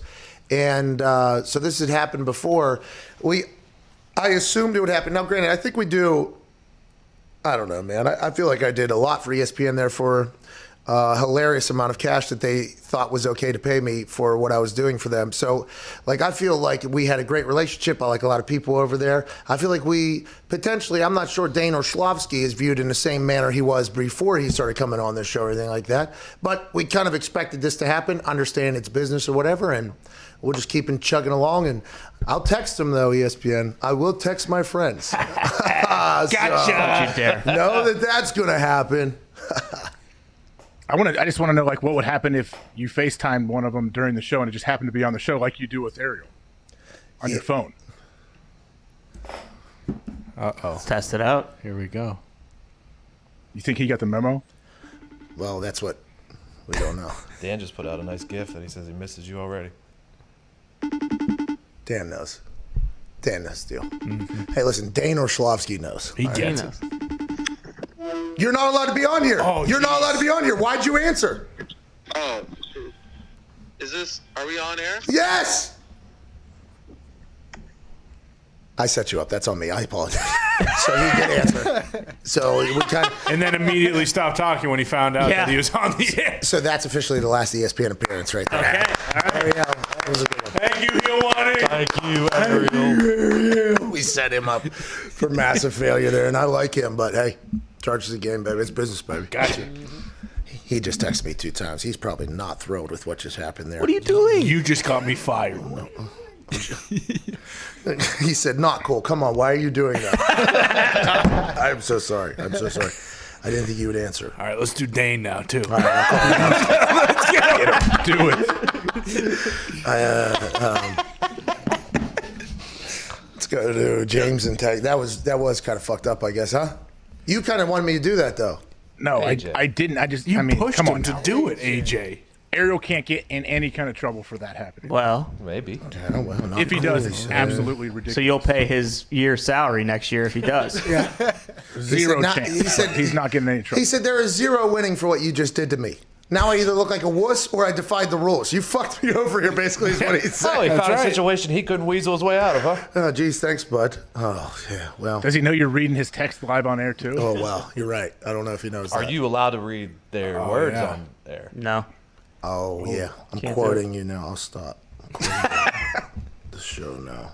I will stop. I apologize. So how did you find out? How did you find out about this? Were you not supposed to find out? No, yeah, I got calls from people. Said, hey. You mean like people from ESPN that said, hey, we're not having anybody on your show? No. Representatives of people. Hey, this was information. You know what I mean? Yeah. Okay. Yeah. Confusing. Don't know why.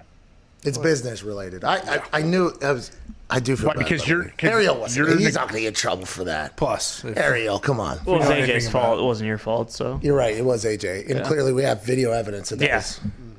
Hey, I guess I count that as a point, AJ, right? 10-7. Yeah. Attaboy, AJ. Over Ariel, I guess. It's true. Let's go to James in Texas. What's going on, James? Hey, how you doing, Pat and boys? Hey, not too shabby. How are you?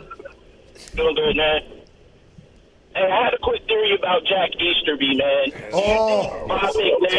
You think Bob McNair came down and talked to his son Cal and said, man, now that I'm gone, we need a warden around here, and they went and got Jack Easterby out of the Patriots to be the Patriots of the South? Makes sense. And that might be it right there. And if he's coming down, God probably told him. Yeah. There's a chosen one right there. Right there. Thanks for that call there. I like that theory there. Let's go to Mark in Kansas City. What's going on over there, Mark? We had breaking news. Boys, what's up? How's this Feel Good Friday, man? Hey, not too shabby. We appreciate you, bud. How are you doing over there? Appreciate you. I'm phenomenal, man. Making this the best Friday in the history of Fridays. Oh, yeah. Let's go, dude. Hey, I got a question, man. I need you to answer it. Tampa Bay's been talking all this shit post-Super Bowl. Oh, yeah. You know, we make moves. Tampa Bay talks about it first thing on Twitter. Are we just going to dog walk the NFL next year and my Chiefs go 17-0? I mean, Okay, great question there. There is some breaking news out of Kansas City. Tom Pelissero, the Arrow, is reporting that Chiefs quarterback Patrick Mahomes' contract, like many, has automatic conversion language that allows the team to convert salary or bonuses to a signing bonus at any time to create cap space. It's anticipated Kansas City will do that in the coming days, as almost every team is doing right now. This voidable years thing that is being used by every single salary cap person that is in any bit of trouble right now is genius. I'd assume at some point there's going to be a rule change about this in the future. But whenever you're Patrick Mahomes and you have a 10-year deal, there's a lot of maneuvering of signing bonuses and money that you can move in there for the next decade. That deal is locked in through the next CBA. So, I mean, there is a lot of potential movement for that thing. He's saving them some money. They'll continue to be able to build, I'd assume, and continue to keep players. Good for Kansas City, good for Patrick Mahomes, who inevitably is going to get $500 million. But when's he going to get that money? How's he going to get that money? That's being figured out right now by the people with big old fucking brains in Kansas City. This isn't going to be the last time that he has to restructure. Like, and he's not taking any money away from him, just moving it around to try to play with the cap. Like, I don't know. The cap feels it's unbelievable because no one's going to come in over the cap on March 17th when the official start of the league year happens. But everyone's got to find a way to get there. I don't know. It just doesn't feel real. It doesn't feel like it's a thing. Yeah, it's fake money. It's play money. Well, especially with this voidable years thing. This voidable years thing is awesome. We talked to Ian Rapoport about it. I guess these teams will have to pay this off eventually. But if the league goes on forever, can't you just continue to kick the can down the road? And then inevitably at some point you're going to run into it, which is, I guess, what the Saints are running into right now, where they've had to cut 5 people and they go from $90 million over to under because they could have never expected for the salary cap to drop $15.5 million from last year to this year. It's very interesting kind of watching the way people are getting under the salary cap. And Ian Rapoport said that they all have to be under by Wednesday. So he thinks these next stretch of days, and Jake Glazer reported this as well, things are going to start happening here whenever they have to figure out the house. Yeah, unfortunately, a lot of teams are very, very high over the salary cap, so they are going to have to be cutting players to get under the cap when the new league year starts on Wednesday. That was despicable. What do you mean? He tweeted that. What you just did right there probably going to end our relationship with any Fox people, too. I don't know. That was an unbelievable impression. What was that? That was a great impression. How was that disrespectful? No, listen.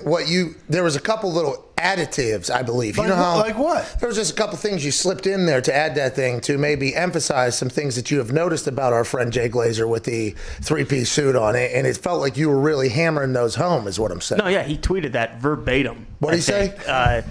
Listen, I don't know if you guys are aware of this, but teams are going to have to cut several players to get under the salary cap number come you did it again. Wednesday of the new league year. You did it again. I know it's shocking. I know it's a bloodbath. God be with them. What's so funny, AJ? You all right? The God be with him. I hope that was in the tweet. Well, Jack Easterby, Yeah. Jack Easterby was still a part of everything we're a part of here. Let's go to Michael in Newport. What's going on, Michael? Hey, what's going on, man? Well, just fucking burning bridges one by one as we go here. Honestly, what do you want to talk about, pal? Is Lou Holtz a cap guy? No. Hold on, Michael. I'm sorry. AJ, can't have it. He's a genius. I thought he may be consult for some teams. He does know. If you need to know how much money we have in the cap space, This is disgusting. For Pampers, I could tell you, or depends, but outside of that, I'm not really sure. That's not my jersey. Michael, I am sorry. Okay, I am so sorry that you had to be on the call when that happened. A legend, Ty. Come on. You will be. Thank you, AJ. One of my favorite coaches of all time. Stop. Enough. He is. You say I'm not genuine with the OH. He can rip up a newspaper and put it back together. And the Bumblebee story is a real one. Okay, there's no reason a bumblebee should be able to fly, but it can. And tonight you're going to fly like a bumblebee. Its body is way too big for its wings. But what I'm saying is, enough with what you're doing. I see what you're doing. That's not how it sounded when you told me that story the first time. I didn't tell that story ever in any other fashion to you. Please, okay. I would never. Must have been somebody else. Listen, me and Lou, we're boys. We attend the same Christmas parties together. Me and Great guy. What's the newspaper story? He ripped that thing apart and did the magic trick, and by the end of it, he folded it and put it all back together because the headlines. Oh, did he? The headlines were a bunch of bullshit or something like that. But in his roundabout way, yeah. This was head coach Lou giving a motivational speech, which he used to do like once or twice a week on that network. Yeah. Oh, yeah, that's right. That place. Dr. Lou. No, this is different. I think Dr. Lou was a different segment. He had numerous segments. He did have multiple. The motivational speech was my favorite. It was a pregame speech, Lou. Those were my favorite. I do remember that segment. That was a good segment. Yeah, I'm sure you enjoyed it. I did. I loved it. Yeah, I'm sure. Everyone in America did. Yeah, I'm sure you enjoyed it. That probably added to this distasteful bullshit that's going on this Friday out of that table over there. Whoa. And you too, AJ. Leave me out. You too, AJ, what you've been doing. You guys are unbelievable. Thank you, Beekeeper. You're welcome. Michael in Newport, what do you want to talk about? Yeah, man. So I trained some of the top NFL players and MMA fighters out here, and we're talking about actually putting it in all of the NFL training camps. Right. And I wanted to see what you thought about that, and if you're ready to jump on board and be the guru for it. AJ, your thoughts? What's he putting in every camp? I didn't hear. I didn't listen. Cage, I think. Yeah. UFC cage. Sounded like an MMA gym, which I like that. Good luck getting past Jay Glazer doing that, because that's his forte. Has this guy reached out to him yet? I have actually seen a lot of NFL guys training with Jay Glazer. Me too. And Chuck Liddell. Yeah. Listen, I have fucking heavy hands.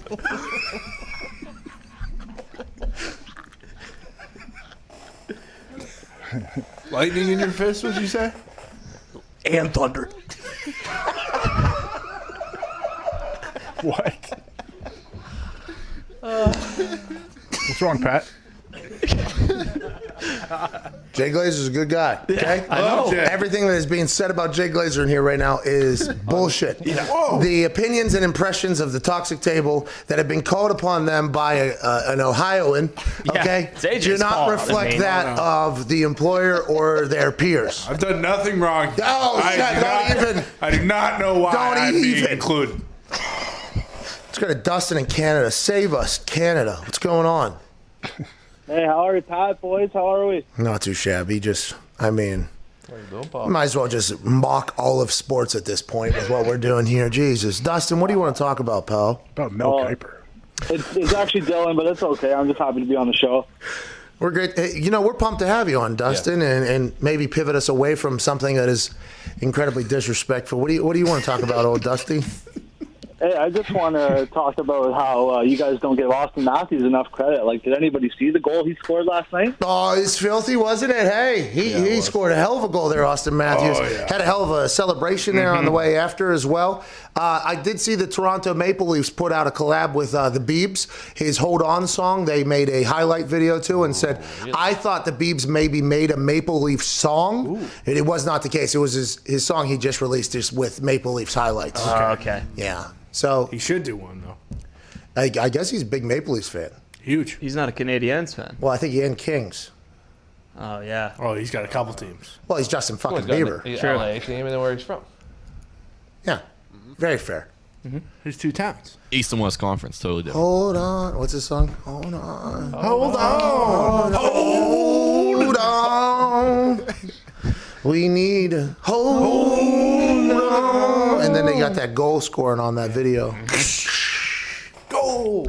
Biebs has some incredible lyrics in that song, though. Like, real thought-provoking. I'm being serious when I say that. Some thought-provoking shit. He's also sick on the ice. Who, Biebs is? Yeah, you should watch him rip it up. He's got mitts, dude? Yeah, I think him and Putin are going to play soon in their Summit Series. Who's going to win? What's the score going to be? That's going to be one of those situations where Elvis wants to see the president, and my people need to talk to your people. Your people need to talk to my people about the rules here. Putin, Biebs people will talk to each other. I wonder who will score more there. Biebs will beat the shit out of Putin. Oh, yeah. You think Biebs wants any part of fucking Putin's sticky mitts? I don't think so. Listen, Biebs dominated that all-star basketball game for a long time. If he's going to take down Vladimir Putin to be the best celebrity hockey player, I think Biebs will do it. He'll be sniping top ched, cuz. Easy.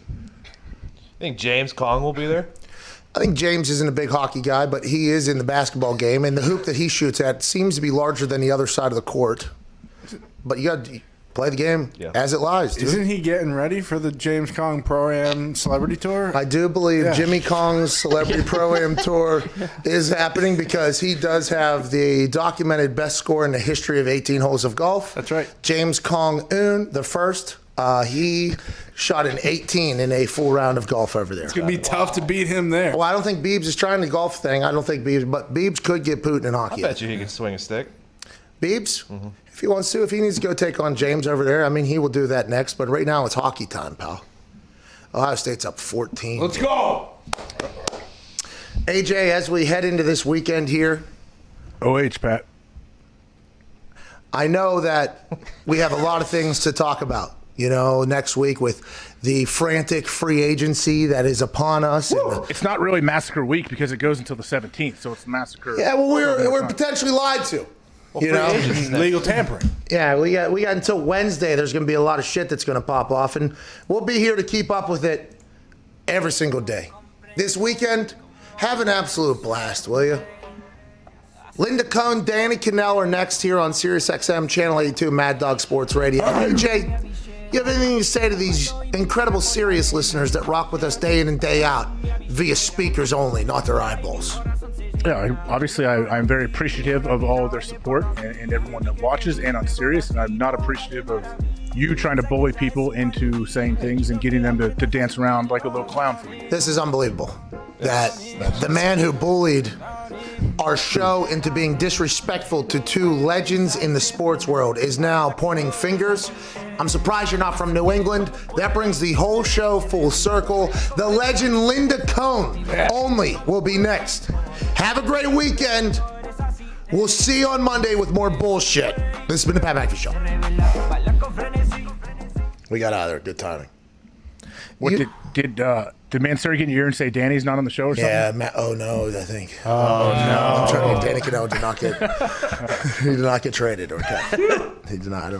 It was just Linda. Yesterday was Linda and Danny Cannell, I think, and I missed it. And then I was like, you know what, I'm gonna do it right this next time. And turns out I got it wrong anyways. This is me fading myself, just like the from earlier. Yeah, but you got it right in the end, so.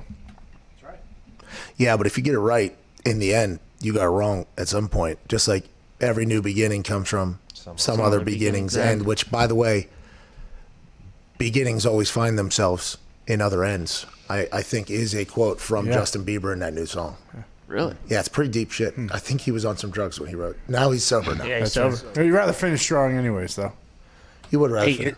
I thought, isn't Closer. Biebs trying to? He's trying to become like the new head pastor at that celebrity church where the guy just got booted out a little bit ago. Who was running it? Jack Easterby. What? No, whoever the guy, like I think different NBA Taking guys over that are going to this Hillsong dude's church. and he just got pushed Sexy out. preacher? Kanye's church? Not Kanye. You can't. Kanye's not getting kicked out of his own church. I don't know what it's called. I think he is actually. Yeah. I think he is actually because I don't know if he paid the rest of the church that was there. Swift boot. Because they were owed or whatever. Now, they don't even understand that the Lord, I mean, Yeah. what can you pay? Yeah. Exactly. If you're dancing with the Lord, and Jack Easterby's like a lot. Yeah.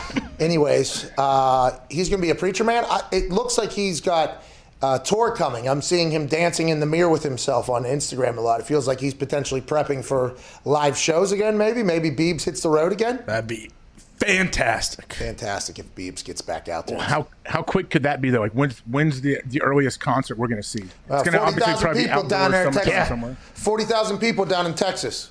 Next So month. that means are there musicians booking acts down there in I Texas bet. now? We should see, like, check StubHub or whatever. I would assume, or SeatGeek. Yeah, SeatGeek, I meant. I think StubHub died, actually. Hard to tell who made it out. At this point, With the because we ticket haven't game. really got back in. The Yeah. ticket, SeatGeek, I've had to do some diving into the numbers of our business lately, due to conversations that are being had that are awesome and hilarious, by the way. SeatGeek was our biggest sponsor, our biggest they completely had to stop that live ticketing, live event business. It'll be a whole new world, I think, on the other side of this because Ticketmaster and everybody like that, Live Nation, who owns every venue, basically, I think they potentially only grew stronger because of investments from things like that. Mm-hmm. I think SeatGeek will make it on the other side, but I think the ticketing world will be very different whenever we get back into the live venue shit that we're going to get into. Less tickets to sell, too, right? I mean, are they going to bump up the prices so they're more expensive, or what are they going to do? Bump up the volume. Oh, no! Are you kidding me right now? Stop it. Right now, 2:59 Eastern Stand, dude. Chargers officially cut linebacker Malik Jefferson in addition to offensive lineman Trey Turner, being reported by Climate. Why does it have to keep happening? The Chargers decided that Friday was going to be the day that they were going to make the most news. They were going to make the most amount of moves to get under the salary cap. Reporting by Dove Climate. That's a shame. Another one bites the dust, dude. Yeah, Tom Telesco actually a pretty good guy though, because they say the best time to fire someone is right before the weekend. Yeah, because smart. It's so they can't make it all week, They're hanging out, Massacre week. Yeah. Just watching on. Pretty good, I think. That's like cut day or whatever. You make it to lunch or whatever. You feel like you're pretty good because there's meetings on the other side. There's like a cutoff time when the team has to be set. You make the lunch, you feel good. And then you get into the meeting and all of a sudden somebody just comes in and gives you a little, you can't listen to another fucking word in here. Can you bring your stuff? I thought I made it. Well, you did, the initial, and then we found out somebody else. So you and two other guys are actually gone, never eating lunch again. That's what these Friday guys are thinking. We made it all week, and here we are going into a feel-good Friday, into a weekend. It's over. But now there's some time for the tampering period to get in there. That's Maybe right. you find a home elsewhere. This is a sad, sad day, though. How much money does this save? Let me look. It was 11 from Turner. So And probably what? 2 to 12 has been everybody that has been fired thus far. at least 13. Are you, what? Total. Yeah, total. If you add No, two if for I'm Jefferson. looking at this correctly, he was just cut. I don't even think this was a Massacre week thing. Oh, Diggs says this guy. What's that all So you're about? saying the guy He was stinks. due $660,000 this year. Oh, so it's not Massacre week. This is just a release. Yeah. Lower class. Whoa. Come on. Hey, look, if we're saying $2 million to $12 million is middle class, $660K would be considered the high lower class. Working class. Yes. Fucking unbelievable, dude. What? That Unless I got middle? I'm What's surprised you didn't do that in some distasteful impression like your little toxic twin No. next to you. Well, no. unfortunately, I can't even do a goddamn accent. But if Ty would like to divulge into a little more Jay Glazer on what he thinks Okay, all right. Let's about go. these, Let's go to Cody and Charlotte. Cody, what's going Has on? Jay ever heard it? What's going on, boys? Just hanging out, Cody. How are you? I'm good. How's AJ? Great, buddy. How you doing, Cody? OH. I.O. Cody. Yes. There you Thank go. you, Pat. Hey, real quick. There's Sorry, a lot Cody. to talk about. Ron. Good call, Sorry Cody. about it, Cody. Can't do it. That's the show. That's it for the week. Why are you such a baby about this? Who's the baby? You're the baby, dude. I knew you were going to say that. I knew you were going to flip it on me. Oh, is that right? Is that right? I knew instantly, yeah. Yeah. I'll take this goddamn poster down, too, if this continues throughout all of March Madness, because it looks like Ohio State will win some games. It's such a flattering poster. Why? Yeah, how dare you take that down? OH. No. Come on. Dude, One time. one, yeah, just one. You're a real piece of work. You know that? I love that. I love when I get ganged up on by the boys. When all of them are just so distraught and so upset at me.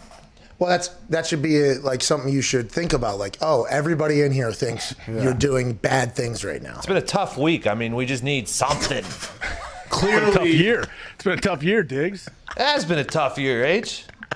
You can't even give us fucking IO, dude. Can't even do it. Our only Ohio State representative. Yeah. Can't even do the thing that Ohio State is like kind of known for with us. We don't even get to enjoy that. With the year that it has been, the life that we have lived, we can't even get our Ohio State guy to give us 2 letters? Mike, what you want the I in the band to not get dotted or whatever the hell happens? Do you hate that too? The dotting of the I? I think that's one of the greatest traditions. Oh, in so you college. like that? You like that, huh? Yeah, I love it. OH. All right, what are we doing? Be a shame if you woke up tonight and there's a bedroom full of bees and you had to deal with that. Would be. Not going to get any honey out of them either. They're fucking killer bees, dude. This is 2021 now. Uh-huh. They've Got grown. me. Fucking You would. If I wake up with a swarm of bees surrounding my bed, I will call you, Diggs. Smart. It will take him some time to get out there, though. I don't know. Yeah, just cut a hole in the glass in your window and then stick a tube and then fucking. Oh, like one of those, like one of those vacuum, the heavy vacs, Yeah. shop vacs that you can send out the other way. Correct. Like a leaf blower. Correct. You're just gonna put a leaf blower of bees in his house? Yeah. He's got a lot of kids. It's kind of fucked up. Yeah, Jesus. I thought bees was a euphemism for Bill. You send him in there. Send him up there. Think of him climbing up that tube like a slide. Like kids going up the slide. Up there with a giant sword. Oh my God, that'd be awesome. And that doesn't have to happen, you know? OH. So I really like that Instagram post you had when whoever put it together did a good job. Was it Foxy of you when you were interviewing old buddy and you were watching the screen? Like that was the video. Great editing by Foxy. Oh, thank you, man. I appreciate it. Foxy did a great job with that thing. That is one of the most difficult positions I think I've ever been put in my life on camera. I could feel it. It came through on the video. I'm happy he's a cool dude, by the way, and was not upset about that. Yeah. You know what I mean? Like, he's a good guy. I would like to have him back on the show, by the way. He was very good on the show. Mm-hmm. Have him on during like Final Four or something. Maybe the Super Bowl. Well, we need AJ's looking for more situations. Like, oh, you want him on during a coin toss too, AJ? How does that make you feel good? The one you ruined last year? Do you remember that? I'm still upset that you didn't go with when you asked me what it was going to be, and I said tails, and you went against me. What'd you say? Sorry. Is that what he said? Yeah, right away. Sorry. It was Sorry one of it those. worked out this way. I told you this was going to happen, and you would not listen. You heard me. You're hearing a lot of people. You just don't listen to anyone. I listen to everybody. What are you talking about? I'm always listening. I'm like fucking Siri, dude. You hear all kinds of stuff. No, You I'm don't like listen Siri. to anything. I'm like Alexa. Okay, I'm always fucking listening. Okay, call me Oculus. I'm listening too. Yep. That thing's actually getting a full scope of my house every time it's in there. Can't turn it off, by the way. You hold the thing down and turn it off. You actually got to put it on and click OK, power off. That thing's on all night. It is listening at all times. Elon's on the other side of a little device that takes me into a fairy tale land, listening to everything I got going on. Shout out Elon. Yeah, shout out Elon. No, I'm sorry, not Elon. Zuck. Shout out Zuck. Zuck. Oh, did they buy the company Oculus, or did they come up with it? What is it? No, I believe they bought it like 4 years ago or 5 years ago for a few billion or trillion or something. Nice. We should start a company that they buy for a couple bill. We have. You have. I don't know. I realized that halfway through. I don't know if it's going to be a billion. I mean, that is quite a haul. But, you know, when you come from a blue-collar city, you know, of steel workers and people that nose to the grindstone, you don't need a billion to be able to disappear for a long time and never come back. But, boy, it feels like we're getting close to that particular amount. It feels like we're potentially getting close to that particular amount, AJ. It does feel like it. Yeah. I've been bouncing around Zillow so much, dude. I need to not do that. I need to stop. Like in other states or around you? Bro, the Keys, oh my God. There's this house down in the Keys. I could buy the entire block, I think, at this particular point. Now, we're going to need some other things to really happen here for me to potentially build nice houses on them. But I've been bouncing around to Zillow down there in the Keys. They don't have, if Florida had FanDuel access, I think we probably would have a satellite office in there like maybe 7-8 months ago, if I had to guess. Yeah. But the no gambling thing is quite a detriment to people that watch sports every single night. It is such a better life with it. I mean, it is so much. Going on vacation down in Florida, I couldn't do it. I was like, oh, what the fuck? What are we in, 1990? What are we doing down here? Do you know how close they are? Like, I'm sure in certain states they're closer than others. I guess Florida's going to be a tough one because there's the tribes. So the tribes are kind of, it's a very, I guess, I don't know. Hopefully they'll be able to make a deal happen. I guess you can make a deal, right? Everybody can. Oh, yeah. Make a deal. You can make a deal. People can make a deal. And everyone's got a price. Even the beekeeper. That's right. Hey, so that comedian, that Adam Ray character that put a video out, I know Nick sent that to me. So good, yeah. He's a big fan of you, right? Yeah, I pronounced my name wrong, but he watches every morning, every AM. Not so much the Bugle Boys, but yeah, he PM in the AM. Don't like the I mean, I don't know Bugle if do you think he watches every time your show is on because he doesn't pick up your sarcasm? No. When you're speaking about the show that you claim is not sarcasm? He watches every show, just like Pat watches every episode of Young Rock. I have. They actually took a week off this week, so I tried to watch a show that wasn't even on. I was bummed about it. Oh my God. Fucking love that show, dude. That guy, though. It's good. It's tough, you say you're, and then you immediately, You know, I couldn't even retweet it. I wanted to retweet it. The fact that the guy playing Vince McMahon cut a promo to me about the Bugle Boys here, I would like to retweet that. But he pronounces my name wrong in the first 4 seconds. It's like, I can't do it. Jesus. Loses credibility. Can't have that. Sorry, I did it on purpose. It was just a little, little jab. He did it on purpose, I bet. Not to me. No, I was on his side. I said the motherfucker's going to win an Emmy. Yeah. Yeah. How do you think he took when he was listening to your opinion, you talk about him, you think he was like, yep, Pat's on my side 100%. Oh, the Bugle Boys, they are not, but I am with Pat. That's how the story was. I mean, so I would hope that's the case. You know, and I think if he would have won to the Ohio State, if I said OH to him, he would respond with a resounding, I-O, Pat McAfee, how you doing? You know what I mean? So why does that upset you so much if someone says McAfee?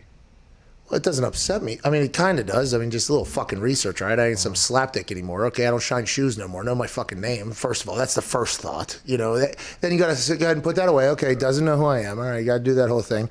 But just, a little I mean, the McAfee virus thing, I'm nowhere near related to that guy, but that's been around forever. That guy has committed more murders since his name has been out. Yeah. I mean, over these last decades, it's a pretty well-known name at this point. So I just think it's, especially when I'm on your Shinigami, fucking come on, I think I was his biggest sponsor. Name pronounced wrong.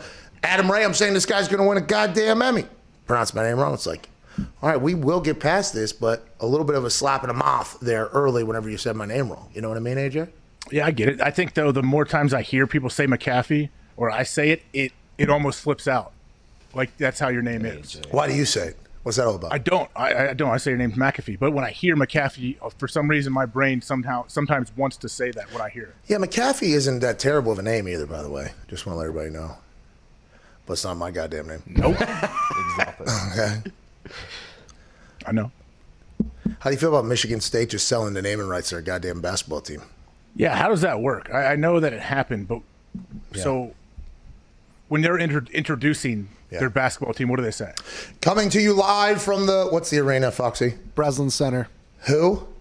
Breslin. Jack Breslin. Who's he? I actually don't know. What did he do wrong? Hey, welcome to the Jack Breslin Center here in Michigan State. Home of the Michigan State University basketball team presented by Rocket Mortgage. They play host to the Michigan Wolverines and a coach that will slap Tom Izzo right in the mouth if he disrespects him. Now, the thing about the Michigan State Spartans presented by Rocket Mortgage is they have a great game inside the paint. Oh, yeah. If the Spartans presented by Rocket Mortgage can really get that going, little inside, outside, we think the Spartans presented by Rocket Mortgage could really put up quite a fight. I think that is how it's going to have to go legally, contractually. That's their team name. I would assume that's what Dan Gilbert's like, presented by Rocket Mortgage every single time, please. Okay, so who's the next team then? So there's going to be another team that's going to be presented by another sponsor. West Virginia. Why don't you get a team? Why doesn't Pat McAfee get a team? Believe me. So I've told the boys this story. I've said this on their show. The Colts training facilities naming rights are up.